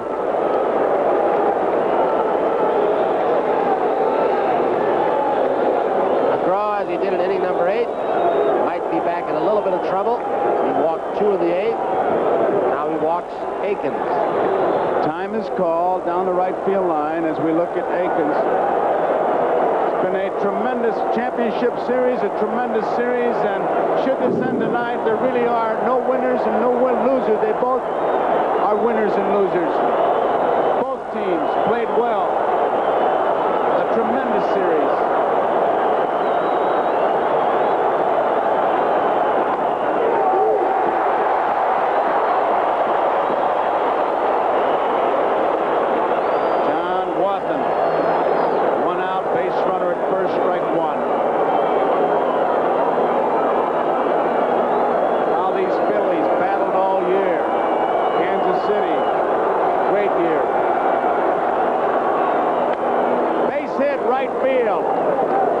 Concepcion stops at second. 1 out. Tying run is at the plate again in Cardinal as Watson gets his second hit of the night. That sends the buzz to the stands. Cardinal singled his last time up.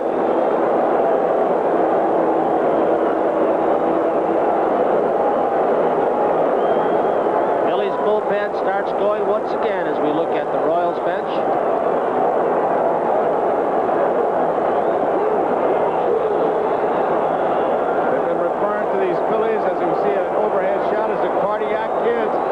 Once again, the tying run is at the plate, which has been typical of this whole series. They have gone, both clubs, to the 27th out.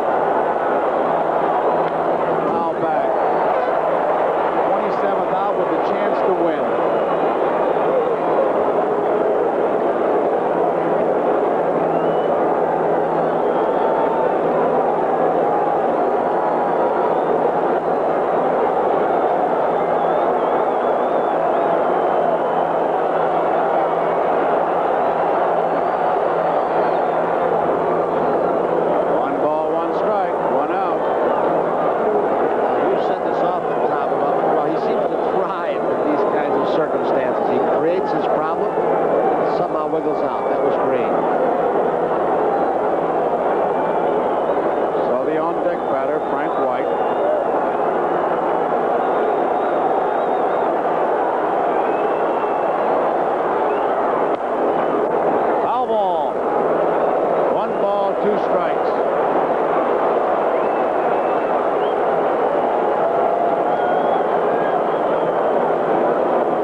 Play at first. They're going to have a little bit of an argument, maybe. No. Almost blocked him, Martinez says. He does get back, Watson.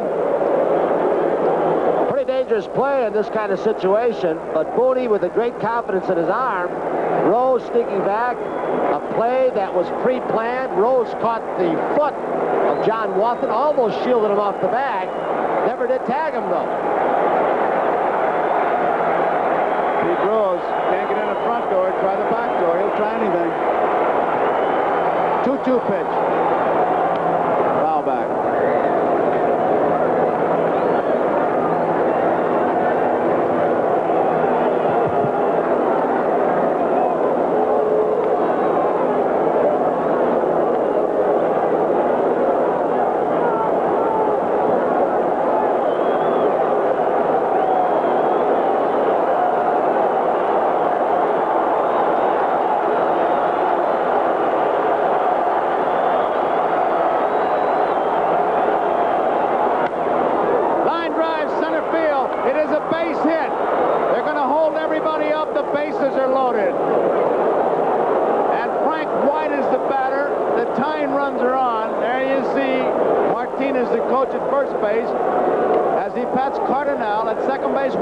Concepcion stopped at third,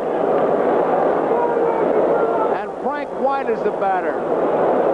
I think it's just marvelous as we look at Della Green, the way this Kansas City ball club, who looked like they were completely beaten by Carlton early in this ballgame when he was almost overpowering them, have come back in both the 8th and the 9th inning and threatened this Phillies ball club. Frank White, who is 2 for 24 in the batter's box.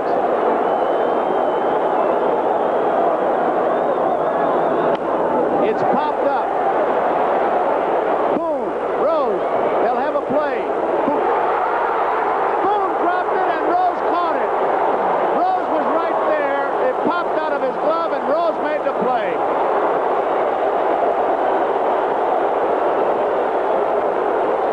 Give me an idea as we look at Boone approaching the dugout. He picks it up. How much Pete Rose hustled. He came over to help out if he needed the help.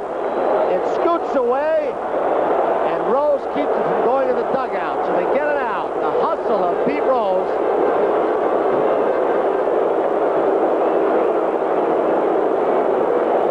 Pete Rose, a tremendous play.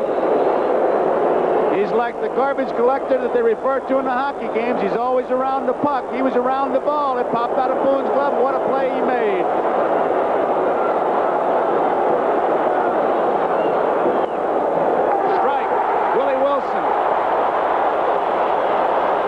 See the canine corps in the backdrop.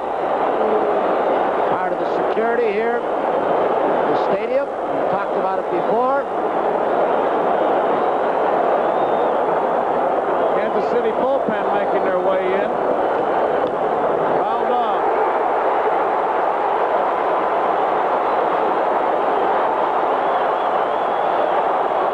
UL Washington, the on-deck hitter. It is 2 strikes on Willie Wilson. Bases loaded. 2 outs. What pressure on McGraw, what pressure on Wilson.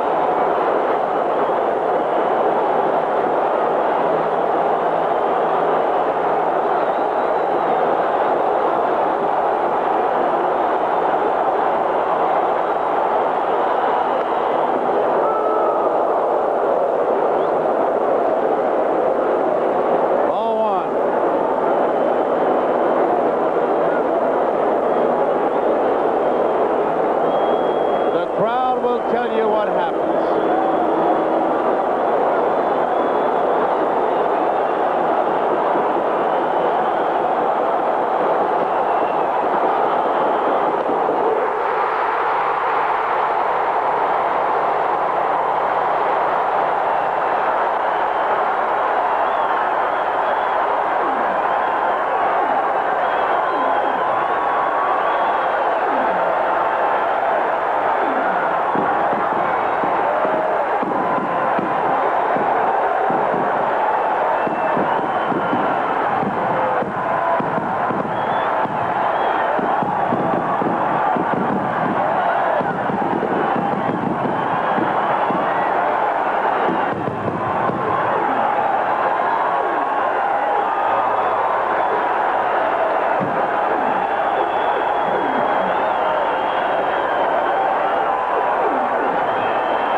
of the world champions. It's happening here in the stands. Mike Schmidt is the most valuable player, and now in the clubhouse of the world champion Philadelphia Phillies, we have Brian Gumble. Brian? Okay, Joe, I don't know what it's like outside, but it's bedlam inside. Larry Boa, 9 hits in the series, a hit in at least every game, record-setting number of double plays. This has got to feel wonderful. Oh, man, I can't tell you how good I feel right now, Brian.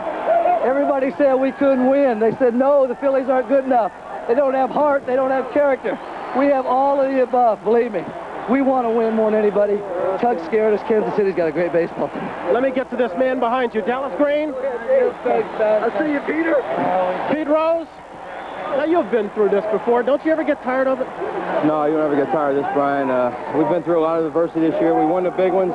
We've been coming back for the last 8 weeks, and we beat a good team in Montreal, and then we beat a good team in Houston, and we beat a good team in Kansas City. I've got to think that foul ball that you caught at the end typified the Phillies season. Hanging on the edge, getting things when it seemed like you wouldn't. Well, things were bouncing our way the last couple months, and that was a perfect example of it. You know, I knew Booney had it all the way, and he was calling it, just come out of there, and I just nothing else to do, but I just go over there and try to back him up a little bit. Did a wonderful job. Let me see if I can get to Dallas. Dallas, it has been a season of confrontation, a season of some displays that you would sooner forget, I'm sure, a season of tension for you. The moment is worth it. Yeah, it is, Brian. We're world champions. There's a lot of people in baseball didn't think we could be. I knew in my heart we could be. I think in September, from then on, our ball players knew we could be. Paul Owens knew we could be, and he's the guy that directed this thing all the way. I'm proud of everybody on our baseball team. Why did this Philly team win it when others did not? Why this one? They had heart, and I use the term character. A character is a hard thing to explain unless you've been through what we've been through in September in the playoffs and in the World Series, Brian. This team is just an unbelievable baseball team right now. We could beat anybody in the world. Paul Owens, you have been through the bad times with this team. You have been here when people called it a country club atmosphere that could not win. The man on your right, how much of the credit does he take? I know he wants to give it to his players. How much do you want to give to him? I want to give a lot of to him because the man went down and did the job that he knew that he and I knew that we had to do, and the players responded. And it may took 4 or 5 months to get it across, but he did it, and I'm so damn proud because it probably was the best move I ever made in my whole baseball career. This may seem like an inappropriate time to ask it. Is he your manager next year? You're damn right. If he wants it, he's got it. Dallas, you said the way to get rid of you was to win it all. Do you want to be back here? I do what Pope tells me to do. We'll see. It's too early to tell. And that's with love and respect. That isn't without it, because he's got his own mind, and that's why he's down here. And that's why guys like... Let me get to 45 for a minute. Tugger, come here for a minute. Did you milk the moment for us? Was that just for our benefit? I was running out of gas, Brian. You know, when the playoffs ended, it was said, hey, you pitched in every game, that if somebody touched your left arm, it would fall off. But instead, you pitched in this series. You won 1 game. You saved 2. A lot of time to rest now. Well, Brian, I just ran out of gas today. I kept getting in trouble. I was missing with pitches, but I just heard everybody yelling and hollering. All the guys were out there screaming and hollering. I saw them police dogs running on the field. I said, reach back and find some extra. That's what this whole team's been reaching back and finding some extra, it seems like, since Moby Dick was a guppy. But, Brian, it just was there when we needed it. I'd like to say hello to my mom and my little brother out in California, my Uncle Henry out there, too, and they need it. Tugger, thank you. Let me grab Bob Boone in here. Booney, you came into the game hitting .400. You picked up another hit in this one. You caught solid baseball throughout, despite some nagging pains. Steve had a lot of stuff early on, didn't he? Steve threw very well, Brian. I thought he got a little tired there at the end, and I had alerted the bench to it. Earlier, and when he struggled at all, you know, Tug's been doing such a great job. We went to Tug right away, and the Royals being very selective naturally in that situation, he was just a little fine and just missing. But once again, he came through, and this club has just done it all year. It's fantastic. Booney, congratulations. Thank you much. Let me bring Gary Maddox in here. Gary, you are one of the people. Congratulations. Thanks, you Brian. were one of those who had your problems with Dallas Green as this year went along. Willing to forgive and forget?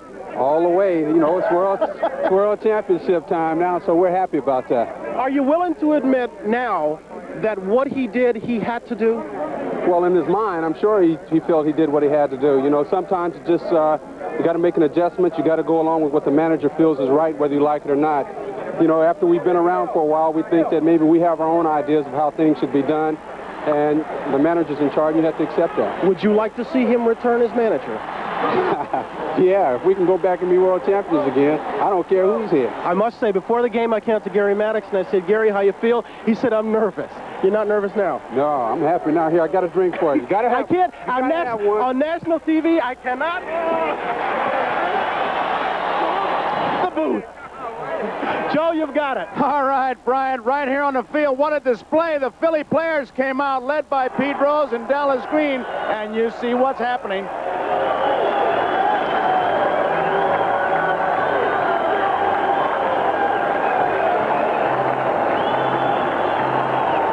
Very emotional scene here. You saw it in the clubhouse, now you see it out here, but on the other side, the Kansas City Royals, really not losers. Let's go to Merle Harmon in the Kansas City clubhouse.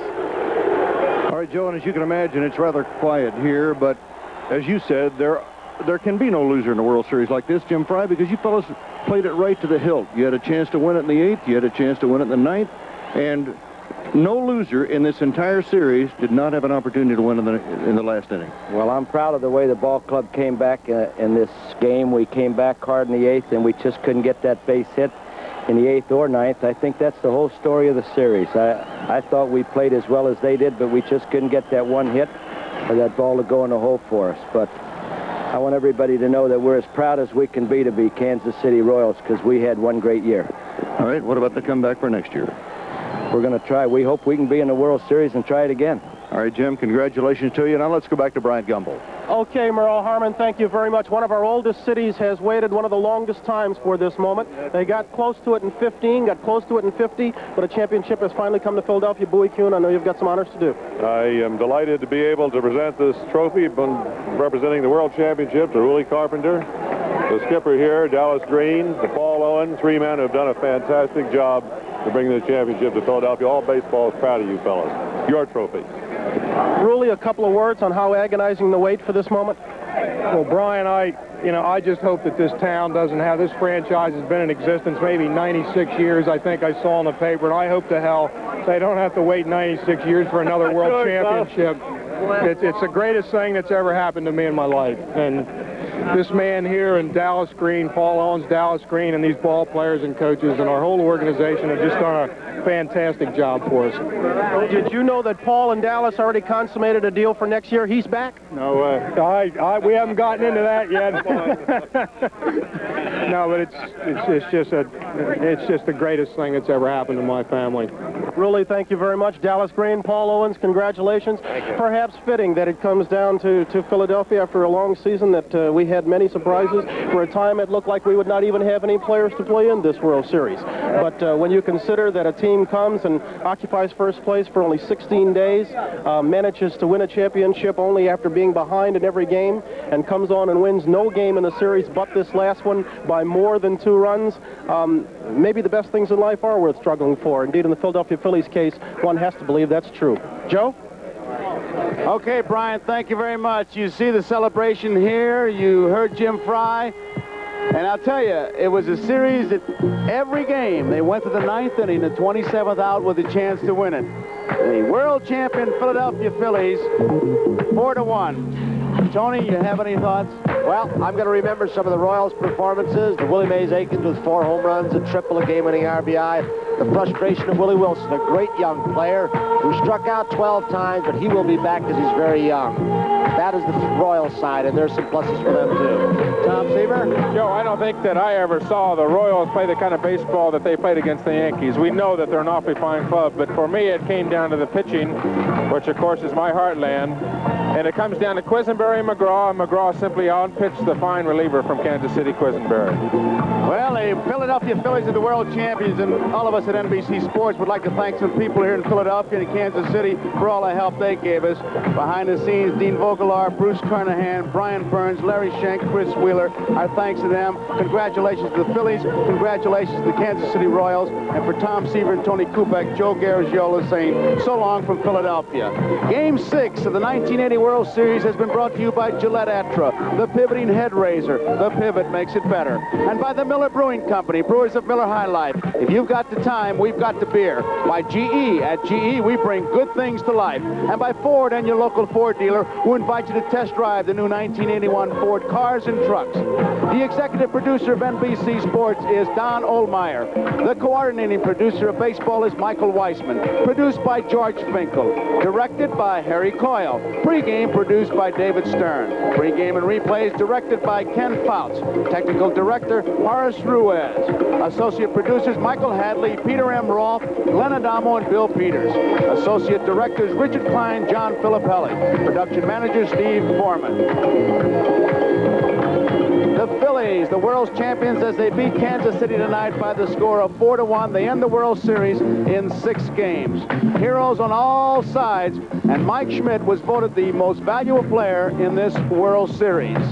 Steve Carlton came on, pitched strong for the Philadelphia Phillies tonight, but the Royals, as both ball clubs did during this entire World Series, came to that 9th inning, and Tug McGraw, who I guess set it for this World Series when he kept pounding his heart after he'd get that 3rd out in a crucial spot. These Philadelphia Philly fans have been waiting a long time to celebrate, and they will be celebrating tonight because the scoreboard here in Veterans Stadium says it all. World champions. And what an emotional scene it was for Paul Owens, a baseball man all his life. Made a deal, made a move that really had to be a tough one. Took Dallas Green from the front office, put him on the field, and Dallas Green took some raps, but he did it his way. And it was the right way because they are the world champions. What a battle it was for them against Montreal. What a battle against the Kansas City Royals. You must say the Kansas City Royals had quite a year. They built up a big lead, 3 straight from the Yankees. They sat back and watched the Phillies play Houston, came here ready, but not ready enough. World champions, the Philadelphia Phillies, first time ever. Now remember, on Thursday, it's Games People Play, featuring the World Series wives in a tug-of-war. You'll enjoy that. We saw them tape it. We enjoyed it. Saturday at Sports World, and Sunday NFL regional football, highlighted by the Pittsburgh-Cleveland game. Now stay tuned.